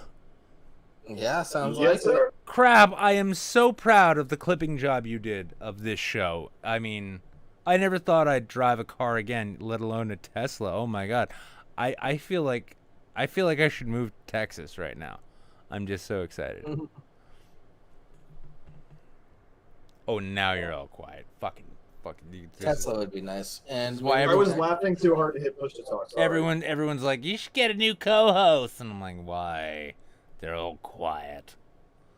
Oh, come on. I was taking a drink. I'll tell you honestly, if Hey, Ed, I'm trying to be polite, so I'm using push to talk. listen, if Edinro was here, he'd be able to say something that would get me banned from all of these platforms. Yeah. That's a safe I'm not bet. sticking I around mean- for a 27-hour stream. Jesus Christ. This is the weird. Actually, jokes aside, this is one of the weirder things, right? So I started like I go through Restream now. It goes to YouTube, it goes to Twitch, and it goes to Facebook. But you have to get Restream Pro to go to a commercial page, right? And I'm not paying these fucking people anything. Fuck them. And so, Yeah. well, when I go out to the bar, the bar friends that, because I've been like, I get you get the Facebook requests from people that you've met in the scene a few times, and I've got like a bunch of people who know me from just downtown are like, hey, I caught your show. I'm like, wait, what? How? Oh, fuck, that's right. And then they're like, yeah, that's good, funny shit, dude. Oh no. I used to get recognized, occasionally downtown. People be like, oh shit, like you're Wizard of Oz. Now it's like, hey bro, I know you and I saw your show. I'm like, that doesn't track. No. Oh. time So you're saying I should go to Manchester because then people recognize my voice. There are in two Manchester. ways to be famous in Manchester. Either A, 10 people have seen you on the internet, or B, you shot a cop while selling heroin to kids. Now, Jables, I'm not going to tell you which direction you should go on that, but I think Oh, we you know both what know. direction I'm gonna go on that. Yeah. You just make the suggestion, I'll run with it. Yeah. Hey, I'm from one of the redder states in the Union. I can hook you up with a firearm if you need one, James. The rest of it's on you. I'm good. New Hampshire, I'm pretty sure I can just find one just walking around. Oh, yeah. No. Oh, yeah. No, but like you won't have to commit crimes before you get to New Hampshire this way. Plus, mine holds 19 rounds. Oh, I no. won't have to commit crimes before I get to New Hampshire that No, way either. yeah, Just listen. walk by the courthouse, look in the bushes. Okay, Yeah, but there you it's go. probably a high point. Yeah. It might not even go off.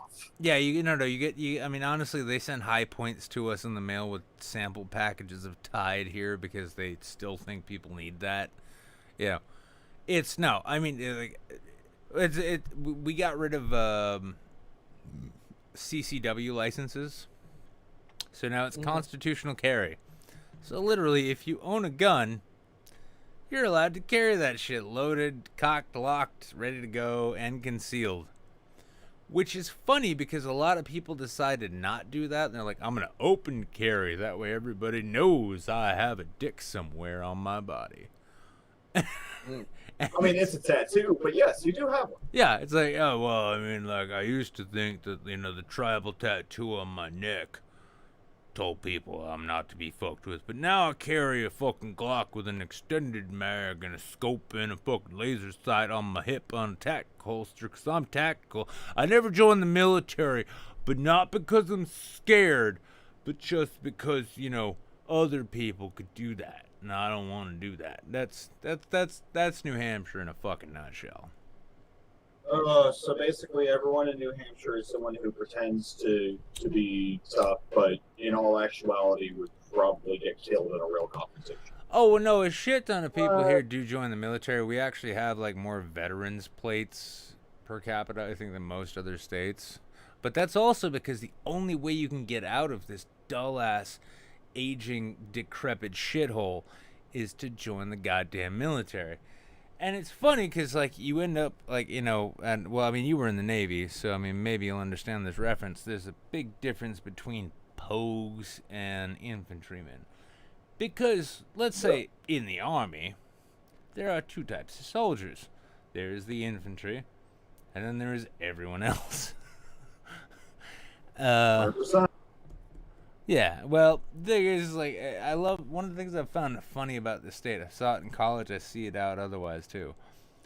The people who've been in combat, they don't typically relish it as one of their favorite memories. It's not, it's... What? Are you kidding me? Well, I mean, most of the people, in my opinion, and I mean, yeah, I talk about my Navy experiences and shit, but in my opinion, the more proud they are of what they did, the less fucked up shit actually happened during their time there. Well, what I noticed, especially during college, right? I remember this during college. I'd always have like, it was always like the National Guard pogues, especially the Natty Guard pogues. Fuck the Natty Guard. Well, no, I mean they do this service, but I noticed that like that's where you get the real Home Depot tool section coming in. They're like 2 or 3 years out of service, still wearing a high and tight. They still operate according to like I'm a military man, and Yep. And I remember in college they used to come up to me like, "Oh, did you serve?" And I'd kind of like tell them a little bit about my fucked up story, and they'd be like, "Oh, you should re-enlist and go back. You should go over to Iraq. It's the best thing you'll ever do. Serve your country. It's the greatest thing you'll ever do." Right? Then I'd get like the actual fucking 11 Bravos, 11 Charlies coming up, and the guys who were like, "Yeah, we got blown up, and then I had to shoot a bunch of people." Right? And these guys, like, these are the guys who didn't want to look you in the eye when they talked about the shit. Not because they weren't comfortable with you, but because they're not comfortable with themselves. And I'd hear them telling me fucking horror stories like, I get fucking nightmares. I'm going to divorce my wife for her benefit and this and that. And it's just one of those comic... Like, New Hampshire, this is a place where you will see people walking around with, like, tactical leg holsters with like modded out fucking gun, modded out pistols, and then like at the first hint that they can do it, they'll go to an open carry rally and they'll show up with their modded out they'll show up with a rifle that costs more than their car, and they'll just sort of show up, the Al Qaeda types. And it's funny because I noticed that a lot of those are people who never served. Never signed up. They're the kind of people like they played a bunch of Call of Duty and they'd say shit like, "Oh, well, if there's a draft, I'll sign up and go with Special Forces." Oh, will you, son? Fucking will you, high speed? Huh? Will you do that? That's gonna be fantastic. I can't wait to see it. Yeah, I know myself too well for that. Yeah, well, Jables, that's the thing. I respect that. Jables is a guy who understands. He's like, "Oh, I would fail in the military spectacularly. I do not belong there." And yeah, most of these tactical cunts would be on their knees crying like a little bitch before they went to bed the first time in basic. Get it? No, get it right. They're tactical. I don't give a fuck. Related to some of them, and they're bigger than me, and I can stare them down. I'm 5'9". This cousin's 6'4". And he's built, and I can stare him down and make him back off like a little bitch. But he's got like a 3800 somewhere in there, fucking customized ass rifle, and he acts like he's all big shit. I was kind of like, Mike, I've seen men that could fold you in half cry. You would not fucking last, you poser ass piece of shit. Well, here's a funny thing too, because I've actually like a weird thing too. Like I've said, like here in New Hampshire, a lot of people join the service because there's nothing else to get them out of it, right? Like I said in a recent video, like if you come from Manchester, if you come from like the inner city of Manchester, your highest ambition is to own a painting company, right? Oh yeah. Yeah.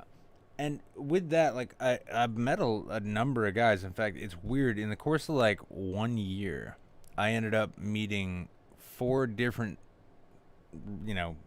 former SEAL operators.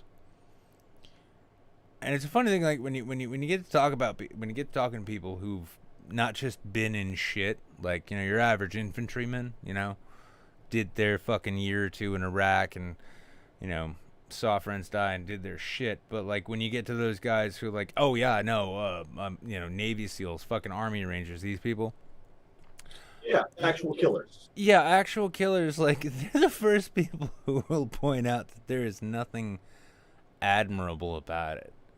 And it's a weird thing because there seems to be this zeitgeist, this, like, mentality in the U.S. especially, that, like, you being able to wield a gun and kill other people, that's what makes you a man. That's what makes you a badass, right?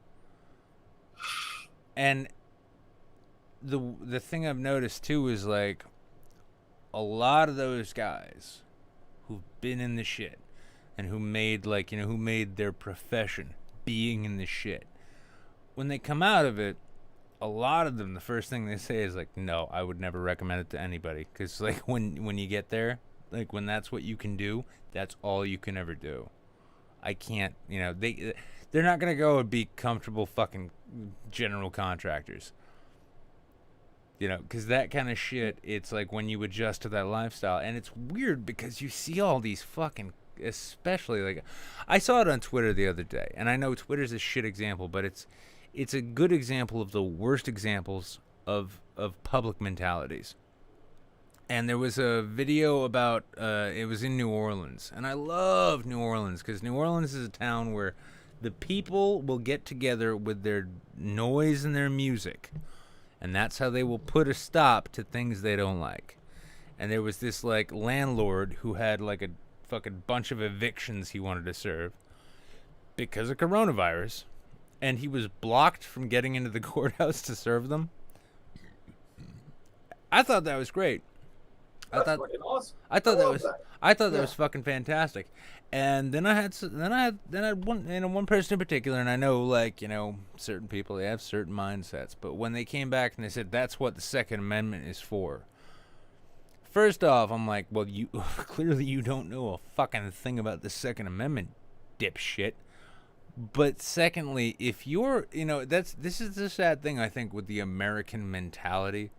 The American man's mentality when they, you know, don't know to read books and shit and learn, is that if you find yourself in a situation where a bunch of people are opposing what you want, you just gotta get your gun. Like, I'm sorry, killing people does not make you a badass. It doesn't.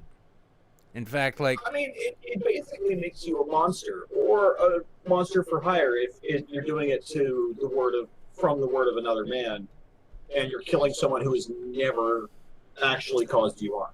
well, I mean, imagine, you've probably spoken to a number of combat veterans, let's say, you know? Oh yeah, I mean, I'm not one of them. I don't want anyone in your audience to get that idea. No. I You were in the Navy, yeah.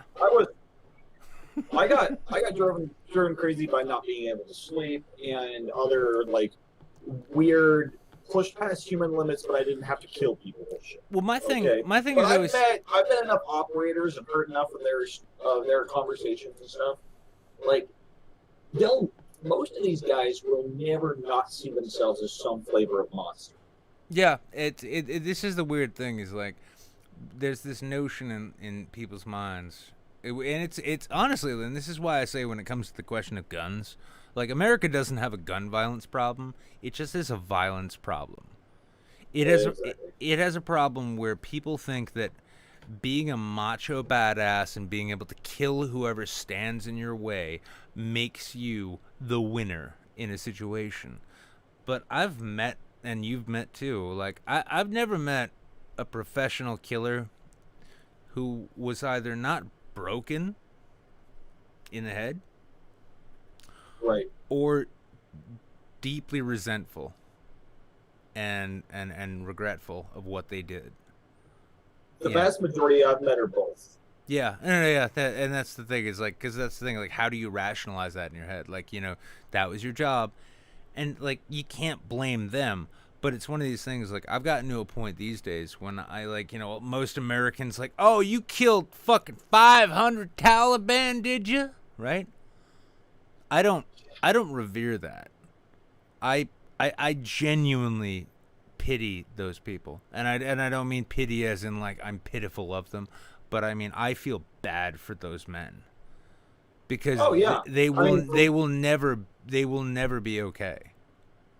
But No, but no, in the- but it, yeah, but in and like even the most like brutish, if you will, for lack of a better word, of operators that I've met, it's just like, well, man, I'm a Well, fucking let me basically I got him drunk and he basically described himself as a bomb with a specialized use. Yeah, I've actually heard that same thing from SEALs. Real quick, actually, because normally, like, I fucking do this, but whatever, I'm doing it however I want to now. I'm gonna bring Smarmy EOD in here. Now, this dude, and we can't fucking question his credentials in this, but I noticed he jumped in as we got into this conversation. You there, bro? Oh, he jumped out again. Yes, not. There we go. You there, homie? I think I got it figured out. There we go. Where did So, it hail from, Smarmy? let me start off by introducing you, Smarmy EOD, old friend of the show, old friend of mine, at least online. You got anything to say about how we're full of shit? I mean, Go ahead if you do. I was kind of, I was kind of half paying attention, but I figured it was topical enough that you'd want me to show up. Well, I saw you in the room, and I'm like, oh, I want to bring this guy in on this. Yeah. I mean, there's plenty of LARPers out there. There's plenty of people overplaying their credentials, and that's civilian and military side. So. Well, I mean, do you, would you and- mind just for the audience clarifying what you did? So I was an Army explosive ordnance disposal technician. My job was to stop things from blowing up by blowing them up, which was pretty cool. I did most of my career in Louisiana doing stateside response, but I also did a deployment to Afghanistan in 2010, 2011. If anyone remembers a Chinook full of like 36 SEALs getting shot down, that happened in my AO. Really? You were there for that, huh? Well, AO was. I was the following morning in a blocking position on the east side of the Tangi Valley. That's crazy. That's not far. Well, let me ask though. I mean, as a man who's like seen death and destruction, right? How do you feel when you see, as you say, these LARPers? These, and I'm not just talking about the tactical kids even, but like, you know, the general mindset that seems to permeate this society, which says that, like, you know, if you go kill a man and you fight and you kill, that makes you a man, and your ability to do that is what makes you a man. I mean, I notice that seems to like permeate our fucking society through and through, which is why I say we don't have a gun violence problem, we have a violence problem. What do you think? I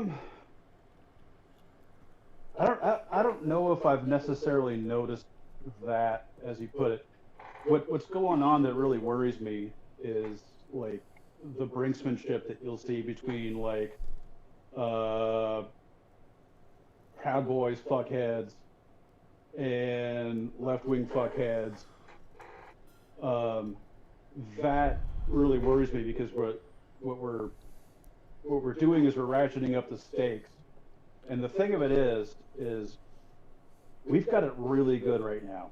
Like, we've got our issues, we need to work on them, but it's something that we can kind of fine tune and figure out along the way. If we knock this all over, it's really gonna fucking suck. And I've seen what that looks like, and y'all don't want it. So, I mean, do you think these kids out there who, like, you know, they mod out their ARs, they mod out their pistols, they get the Facebook plate carriers and all that shit, and then they show up and posture like they're soldiers ready to defend something against, in many cases, other Americans? I mean, do you think that kind of like, do you think that mentality is, well, for one thing, do you think that mentality is like culturally ingrained? because I'll say, like, I've definitely noticed, especially post 9/11, right? This notion of, like, being a badass soldier, you know, running out under a hail of gunfire and shooting the enemy and killing them. It seems to be sort of the modern definition of masculinity in many ways. I think it's a new thing. I don't know. I think you're kind of seeing like the lunatic fringe on the outside of, you know, what's otherwise healthy, you know, a healthy hobby, pastime. Like if you see my AR, it looks pretty stacked. Well, yeah, but you're not going out like to like shops wearing Oakleys and a tactical leg holster with a Glock with an extended mag fully exposed and all that, are you? Not currently. I prefer not to. Well, that's the thing. I'm a gun yeah. I'm a gun owner myself, right? I own, you know, I own pistols. I don't have a rifle, both because I can't afford one, but also because I can't, living in the city, see an immediate need for one. Now, I've always liked when I owned a gun and when I began carrying one, I always liked concealed carry more because I know where my weapon is. I know how to use it. But also I'm not showing it off to everyone as though I am armed. Now I see open carry protests, for instance, and I think to myself, that's the most retarded thing ever. Because if you're open carrying, you're really just, you want the world to see that you've got a weapon. And in a civilian situation, in a civilian violence situation, right? Like, let's say you're sitting in that diner. That's the fantasy that so many of these tactical kids have. You're sitting in that diner and you've got your gun on your hip. When the people coming in to rob that place look around and scope it out, they're going to figure out that's an armed guy. He's a problem. Which means you're just gonna die first. Congratulations, well done. Yeah. Well, I mean, like, what do you think about that kind of shit? Like, you know, I mean, the genuine, like, because there is a difference between people who, I mean, hunters, for instance, great example. Hunters support the Second Amendment because that's how they hunt. And one of the saddest things I've ever found about hunters is that the notion of human hunting being a necessary part of the ecology now, that's not pushed enough, which it should be. But it always, like, the notion of, like, the right to firearms ownership always gets overtaken, it seems, by these people who, like, I should be able to carry my fucking modded out, imbalanced scar in public in case fucking, Muslims or terrorists or fucking gangsters attack. It's like, these people are dumb as shit, and then I can't help but think, like, you know, somebody who's been to war, like, is that necessary in the U.S., do you think?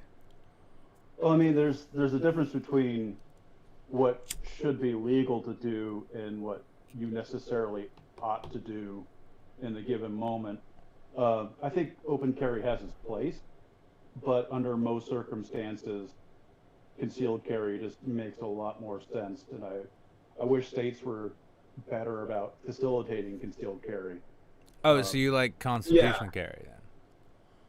But by the same token, like, you know, sometimes it makes sense to open carry. You know, if there was like a big natural disaster around here or something like that, I think it would make sense to open carry, and therefore for it to be legal to open carry.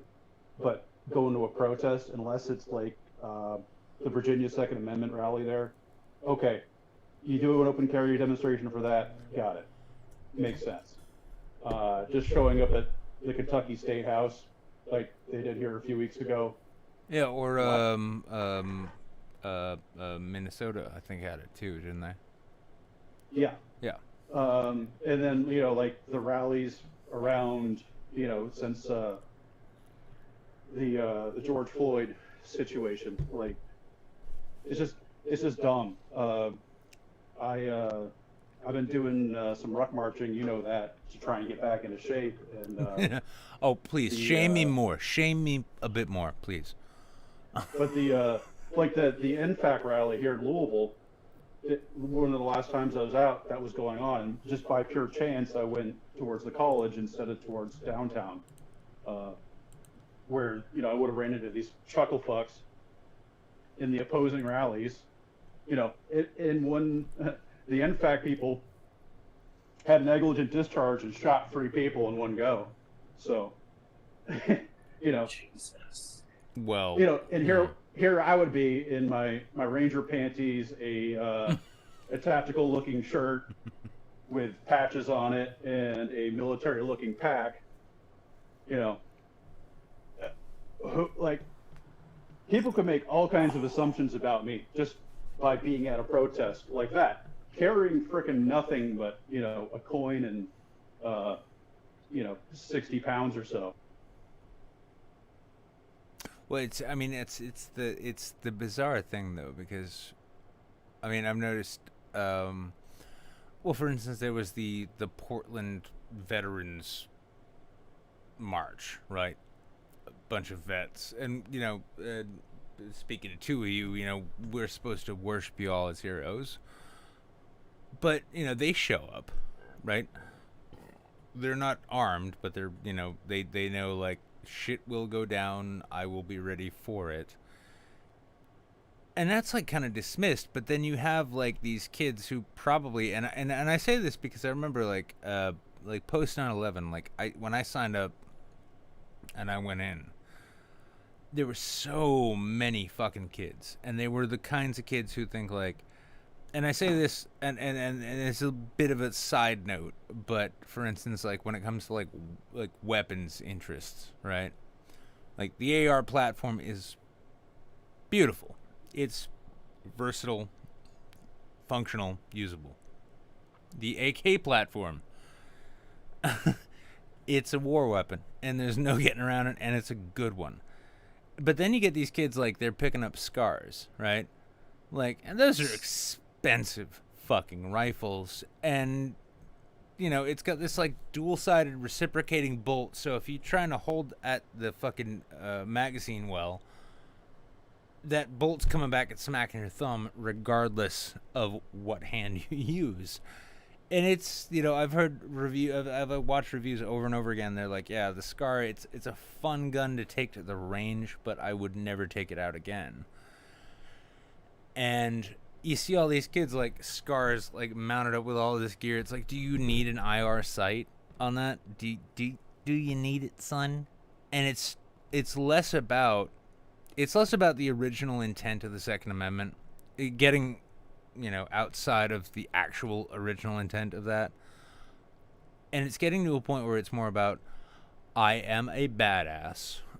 I can kill you. Don't fuck with me. And it's weird because I'm like, how convinced half these kids are incels at this point? Like, oh, you've never seen a pussy outside of when you fell out of, huh? Like, do you really need to flex that hard? It's like 95% posturing and 5% insecurity based on the fact that they probably tried to get in, and the recruiter was like, "Kid, you got no business in the military." Well, these are the same kids I remember hearing, like, because post 9/11, and maybe you were part of it. Post 9/11, there was a wave of, I'm going to sign up for the goddamn army. Or the military, or whatever. Marines, Navy. This is my war. This is my generation's war, and I'm going to serve my country, right? I mean, that was a factor. I mean, to be honest, to change it a little off, because I don't want to necessarily talk about why I joined, because some of that isn't past the statute of limitations. But I think that the American culture, part of this whole like machismo killer military fetishism, is heavily influenced by this proud to be an American stadium country scene. I think country music has been one of the biggest contributors to this behavior. Daddy, when you're coming home, I'm already there. That one? Okay, we were talking about conspiracy theories earlier. Would you say potentially that the U.S. military-industrial complex has instituted a stadium pop country in order to get more people to enlist into the military? Oh yeah, I fucking believe it. I wouldn't There doubt we it. go. Well, no, Got a new conspiracy theory. I wouldn't doubt it Fine. because no. Here's a fucked up thing. Anytime you see a film that features military assets or footage of military assets, right? So, like, if you see a movie where a fucking jet lands on a carrier, in order to get permission to use that, they need DoD approval, and DoD approval comes upon whether or not it makes the U.S. military look good. And that's been the way of it for years. Oh, I mean, that is way before 9/11.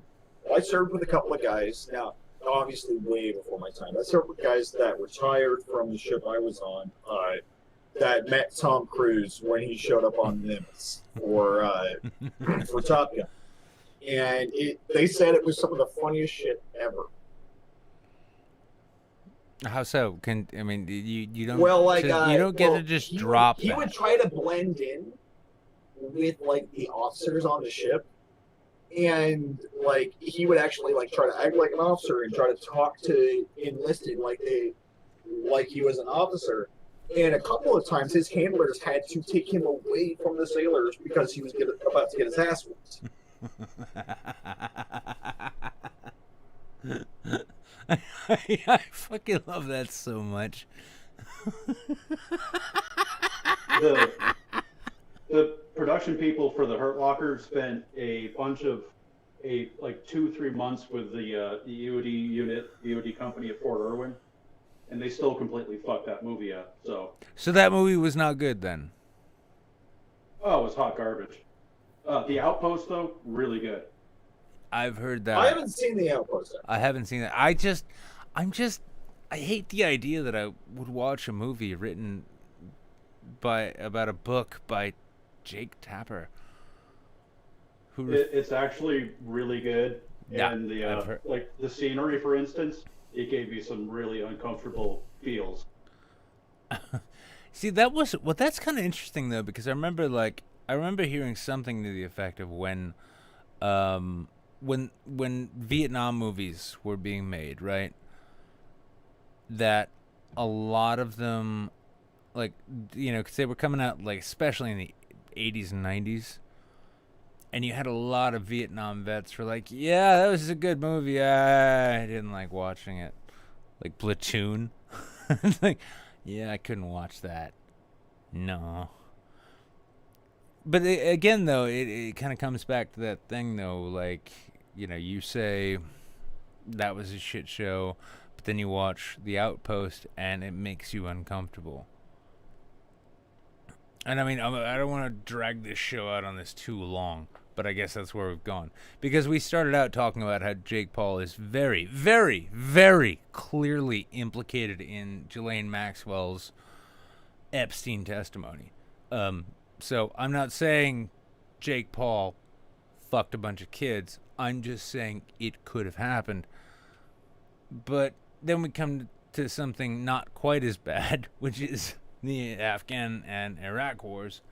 And, I mean, here we are. So, well, I guess at the outset, because I'm going to try and drag a couple more people in just so they can have their time.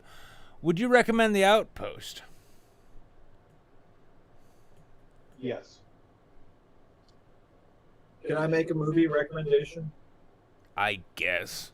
So if you want to know what shipboard life is like, it's ironic that it's about a Russian ship, but K-19 the Widowmaker is about what a Navy deployment is actually like. And so can I ask, though, the two of you military people, before I kick you out and bring the last batch in to hang out before I kill this show, would you recommend military life for people who think that they need something to make them more of a man? Fuck no. Co-signed. You're gonna come out the same shitbag you went in, but with Say it. Go on. With PTSD, codependency issues, and the lack of ability to think for yourself for long extended periods. Well, there you go, y'all. If future generations are watching this, you go ahead and be fucking heroes. Because you know what makes you a man? The ability to kill people that other people you've never met told you to kill. And then you'll go and kill them. And you'll meet them after they're dead. Don't get me wrong, I'd do it all over again. Like, as much shit as I went through, as much pain as I had to endure at various times, I wouldn't give that time back for anything. But it's not going to make you a new man or woman, you know. Just isn't. Yeah, you'll find. Yeah, You'll I find. wouldn't undo it because I've gotten to where I am because of it, in part. But I would never recommend it.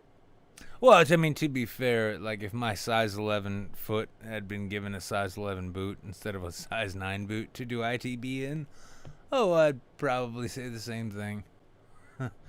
But that being said, go check out the Outpost. Also, Wrath, do you have a channel still? Yeah, it's called Will Nemo now. I have a couple of things that are in dev. I'll be uploading for the next week or two. We go out checking his channel out. Smarmy EOD, homie, it's always good to talk to you. And Word. Wrath, well, I'm gonna talk to you later. I'll give you pleasantries and then I'll tell you piece of shit, you piece of shit, you fucking Navy boy, fucking barrel boy. Anyway. I expect nothing less from you, asshole. Nice meeting you, by the way, Smarmy. You too, man. Take care. Oh, I'm gonna dump you actually both Likewise. into the clean room. That way you can, I think, chat with each other. Then I'm gonna bring a few more people in, and then I'm just gonna close this goddamn show out. Can't chat with each other in the clean room. It's a muted area. Well, then I'm gonna dump them in Yeah, it's, You can do that in any of VC1. the other It's voice chats. clean. Oh, that's yeah. No, I got it. I'm gonna dump them in VC1 then. That should work, right? Yeah, that'll work. Well, I was lying. I'm dumping them in VC2. Wait, hang on. Did that work? Yeah, it did. Very good. You can just drag and drop. Wait, I'm Still, trying, like, but right-clicking you and have stuff. to keep in mind that I am. I'll just. Well, I did it. I'm just operating on the 720 screen with an 1120 display. Okay. So to kill it out, we're gonna bring just the last of them in. Oh goddamn, they piled in because I'm like my back is actually on fucking fire right now. I'm losing track of what I'm saying, not because of the drink, but because I'm in so much pain right now. I cannot even begin to describe it. So we're gonna make this short. Oh, Ed and Rose. Well, hey, man. Well, hey, man, Ike. it's in- How you? Why are you in pain? Why am I in pain? Because Oh no. Is it emotional pain? No. It's physical back pain. It's the fun kind. Oh, that's the worst pain. Yeah, I actually slept on the floor last night in my living room, just for the flat surface, and it kind of helped. But now But if you do that too long, it hurts worse. No. Actually, it turns out that if you Nah, think that sleeping on the floor is a good idea. if you That think kills me, if you think that it helps, and it does help, and then you act like everything is fine, that's If you when believe it. yeah, believing in being healed is what makes healing not work.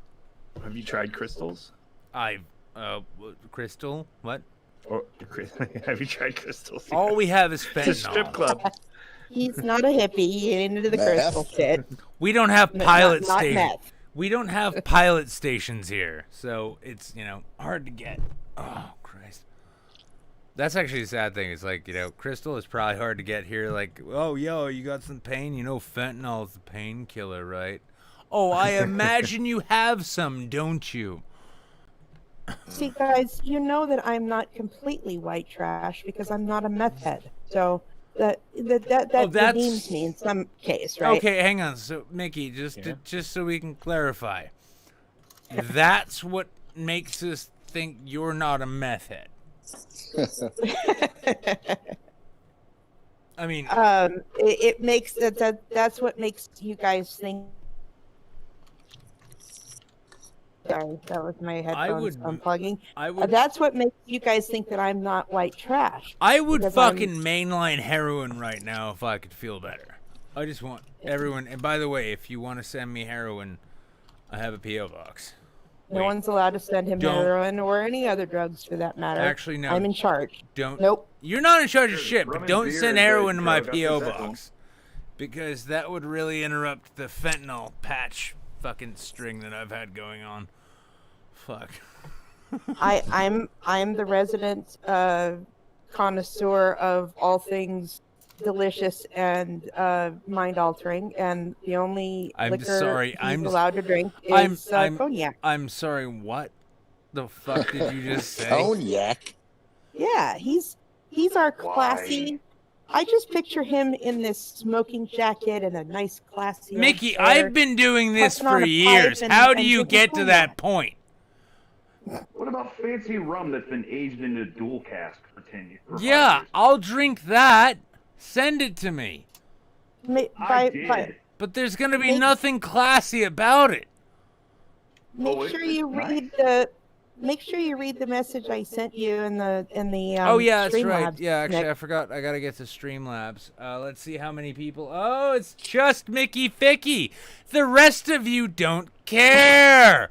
Mickey Ficky That's was true. Mickey God Ficky. damn it! $7. My favorite entertainer will not drink cheap beer. Not if I can help it. Use this $7 to buy some cognac. I cannot get cognac for $7, Mickey. Well, You classy know. bum. you might have to be imaginative or steal something. What? I Just have a story to match this. wait, hang on. actually. What am I just supposed to go get like some absolute bottom shelf like gin, and then be honest with you. mix it in with something else? I'm kinda Black retarded. velvet. Oh, okay. Why? There we go. Yeah. Mm. Fucking yeah. Okay, absolutely. So like $15 for a big ass bottle of whiskey. Black velvet. Yeah, it's like That'll make I'm- you die. I'm gonna make Fireball will seven. I'm gonna Why? take your $7, Mickey. I'm gonna go get Seagram 7, but I'll need another $4 for that. And then I'm gonna make 7 and 7s all day. I also need another $3.50 for the 7-Up.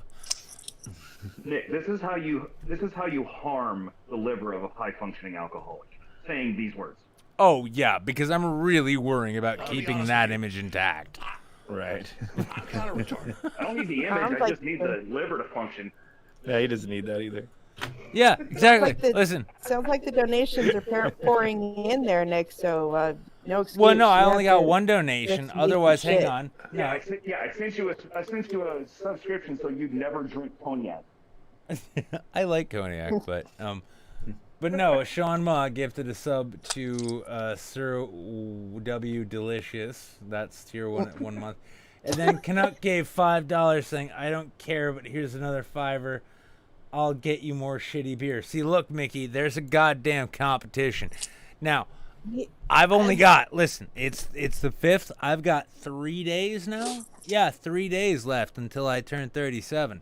In which case, like, I either have to get fit or kill myself. Now, none of you are sending me both. fitness equipment, but if you want me to Damn get Black Velvet, I'll get Black Velvet.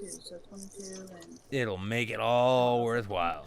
Last time I drank Black Velvet, I ended up in a fight with a toilet. I just like, you let me down at the end there, Ed, because like when you said I ended up in, I'm thinking like, ooh, a I was in it Taiwanese for a prison. while, but then yeah. Ooh, what?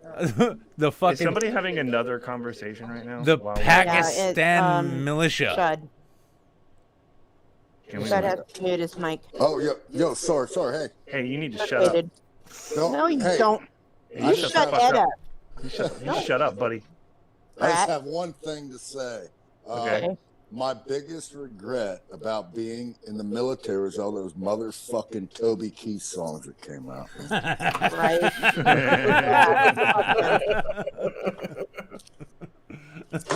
Boom, nailed it. Nailed it. I agree. remember that. I remember actually I was working in like this like country road fucking furniture shop, and they played this one radio station, WZID, which is like, hey, white people, do you like this? Well, you will. And it was like every fucking half hour, it's like, Daddy, when you coming home? I'm already there. And then here's the weird thing, and I noticed this when I was in ITB. When I was in basic, every goddamn Army private thought that Three Doors Down song about hold me when I'm here, love me when I'm gone. They thought that was about being in the military, and I remember actually like fucking like I was like waiting to get into one of the shitters, because when you shit, you all shit at the same time because fuck chemicals and shit. Isn't that song about being a pussy? No, that song is about being a bitch rock star on the road. I won't tell you a damn thing that I would not tell my fans. They thought that said would not tell my friends. Like, that's what it's being a platoon in the Army. I thought that the whole time too. Yeah, but I didn't think it was about the military. I just thought it was a gay song. Well, no, that was the worst part is like back at that time, like that's why like that's one of the things like Nickelback is permanently associated with the Navy now. Not Nickelback. Sorry. Sorry. I didn't mean to make it sound too gay. What I meant was Godsmack, equally gay. 'Cause it's that it's that whole sound. I remember a whole series of ads. It's like, you can be whatever you want be in the Navy as long as you graduated high school, have some college credits, and aren't from New Hampshire. And it was all Godsmack on the ads. And then they played that fucking Three Doors Down song on an Army ad where it shows that Halo jump, like, yeah, you're gonna be a ranger. You're not gonna drive a truck, I promise. You're gonna be a ranger. Okay. And these cunts, Yeah, most of those. Well, these cunts in infantry basic, they legitimately thought that Three Doors Down wrote that song about being on deployment, and I'm like, no, that's about being a rock star on tour, telling your wife that you're not gonna fuck too many other broads. Just a few. Yeah, most of those late '90s bands like that are the Village People of the 2000s. You know. Why did people get married? Because they In enlist the military, it's so that they can get a house. Decisions. Yeah, it's because listen, you have to have listen. I didn't in your ask why Ed, did women get married. I get that. Why did people get married? I get that you don't understand this, Ed. Oh yeah, that's right. But that in life, it's important to have someone to leave your house to after they leave you and take your kids. I feel like it's not. I think maybe you've been doing it wrong. I think maybe I've got the right idea about everything and everybody else is wrong. That's a fair but incorrect assumption on your part. So yeah. Have sex, never let her know where you live, and live a long life. Yeah, it's like, listen, every time I've hooked up with a Tinder date, she's known me as Jacob. And when she finds out who I am, I'm just that character from Lost. And then she's as disappointed as the audience was. Nothing ever good for me came out of living with a woman, so I'm just not going to do it anymore. I can't. Like I honestly can't fucking argue with that. I just feel like that's good logic. I don't have to hate women. I just don't want to live with them. Male cougars, they get you out of the house by 10 or 11. I mean, let's be fair. I don't want to live with anybody. Well, listen, nobody wants to live with you, so. Suck. Yeah. Yeah. That's probably true. I mean, I hope so. Yeah, I've it's like, worked well, really listen, hard at I've being worked unlivable with. So yeah, listen, I tried to establish a reputation, so I don't need roommates. Oh, you don't like that smell? Then maybe you should move. Oh, you don't like me sneaking in your room and touching you in places when you're asleep? Maybe you like the shouldn't heavy live here. breathing? Yeah, you don't like the breathing on your neck while you're taking a shower? Haha, you didn't know. I'm so sorry that my cum rag is always in your way. Hey Nick, I got some news to share with you. It's kind of funny. You know, coming off of that conversation, I'm terrified to hear what it is, but go ahead. That reminds me.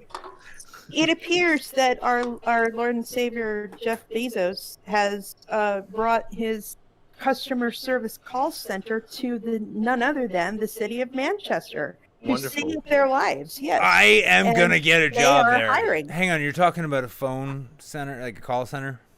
That's correct. Customer service department is hiring in Manchester. It's actually Mickey. Yeah. I always wanted to have a long Mickey, DM me. conversation. DM me that link. I will get that job. I will get that job, and I will document every moment of it. Why not? You know, I will dig through the company emails up until to the suicide. Right. Oh no, I'm perfectly happy getting fired by Amazon. I'm fine. I'm fine getting fired by Amazon. I just want it to be funny when I do it. And I think I can manage that. You know, especially like, well, my order didn't come. Like, have you seen the... And I will just go and write a review of the product they're complaining about. Like, have you seen the reviews on this product? Apparently Nazi pedophiles really like it. Maybe we can get you this other Snuggie. How about that? So Amazon acquired a company called PillPack, which they distribute medications in little packages, and they mail it out to you, right? And that I love that. I was in a conversation about that yesterday because they were the same pill packers that packed up the OxyContin that swarmed this city and turned an entire generation of people into junkies. I am so about this. Send me that link now. That is the company. That is the company that has been brought to Manchester. The customer service call center for PillPack has been brought to Manchester. It's like, I don't believe in God, but sometimes it's hard not to believe that there's an evil one watching over me. Oh, this is good. Mickey, I'm so happy you interrupted us on that. Send me that link. I will get that job. I will make the fakest resume that has ever existed in Manchester, and that's saying something. I will get that goddamn job. I will document it like I am, what's that Veritas kid? That kid, except I'm not going to be a massive faggot about everything. And then, oh, it'll be chef's kiss from then on. Now, I need to get the fuck... I need to get the fuck out of here because my bladder's exploding and also the dog is barking and I need to get the fuck out of here.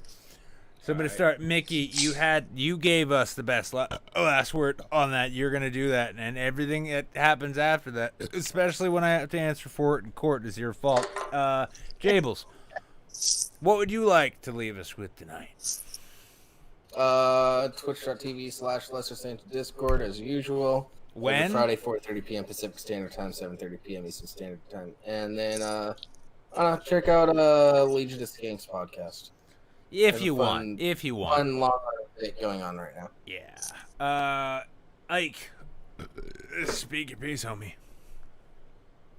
Well, I ain't got shit, man. Fuck Toby Keith, I guess is all I got tonight. I agree wholeheartedly. Also, I'm down for that. Yeah, also, never mind. Ed, Christ, I'm already regretting this. Go ahead. No, I'm probably gonna be streaming some VR shit, some Five Nights at Freddy's and at 11:30. So have you 15 minutes. Have you tried No Man's Sky yet? No, I'm still on the quest. Like literally while I was in this stream, I was also setting up the Rift, and I'm realizing that my graphics card is slightly out of date, so I don't know how things are gonna work. No, I'm gonna give you a quick heads up. Do you have the Rift S or the Quest? I have the Quest with the link cable. Okay, I don't know about the Quest, but one thing I've learned about the Rift S and Rift in general is periodically, like every time I want to play VR, I literally have to uninstall the entire thing, replug it in, and start from scratch in terms of the setup. Because, yeah. I don't think that's going to be a problem because I've got the... Wait, does Rift S have the camera and the Guardian and all that? Yeah. On the actual thing? Yeah. Well, why do you have to do all the setup? Is it through the app, you mean? No, it's literally, it's the software on the computer. The software on the computer perpetually fails to pick it up. It worked great for a month, and then it stopped. And then I had to reinstall it every time I wanted to play, which is why I have not been doing VR gaming as much. Right. But it's a bit of a bitch, but it is a great system. Have fucking fun. Get No Man's Sky because... Well, as soon as if I can figure out... I'm downloading some free shit to see how VR performs, but I really need to upgrade my graphics card. Well, there's before I... there's a big reason I haven't played Trover Saves the Universe after you convinced me to buy it. Oh yeah, why? Yeah, because the Oculus Rift is such a pain in the dick to get working. Yeah, So. I feel like see, it's on the Quest now too. Yeah, I just wish I got so much easier. I just wish I got the Vive at this point, because fuck you, Zuckerberg. By the way, Zuckerberg, I'll take that back, but you have to come around and swallow my entire cock. See, I got interested in it when the Quest was, and I think it still is, the only portable option. Yeah, and it was cheap, comparatively. So now the Vive will come out with something awesome. Yeah, you know that beats the Quest hands down, and then I'll be compelled to get that. Yeah, it costs about as much as like a poor person's car. So yeah. Well, that was like $500. Well, last up we got 3 meeplings, also known as 3 halflings. You didn't say much, but what would you like to leave us with tonight, homie? Go to New Orleans, drink more, care less. Cool. Die alone. Didn't catch any of that, but I agree. Ed. Why not? I'm happy. I'm the only happy person here. Well, his Ed's a brat. Well, this is. I've got a fucking full ass bladder. I'm gonna fuck off. Thank you once again. Let me take a look real quick here. Thank you, Canuck, for the $5 donation. Thank you, Mickey, for the $7. Sean Ma with a gifted sub to Sir Is Delicious, W Delicious, whatever. Mickey with the gifted sub to Rhino. Tier 1 for 5 months. Skull Maggot hosted with a viewer. Death Trap 679 hosted. Or no, just followed. But well, thank you all. This has been a show. It has been. I'm gonna lie down on the floor now, actually, because I'm in a lot of pain. But I showed up, and remember, unlike your dad, I showed up. Good night.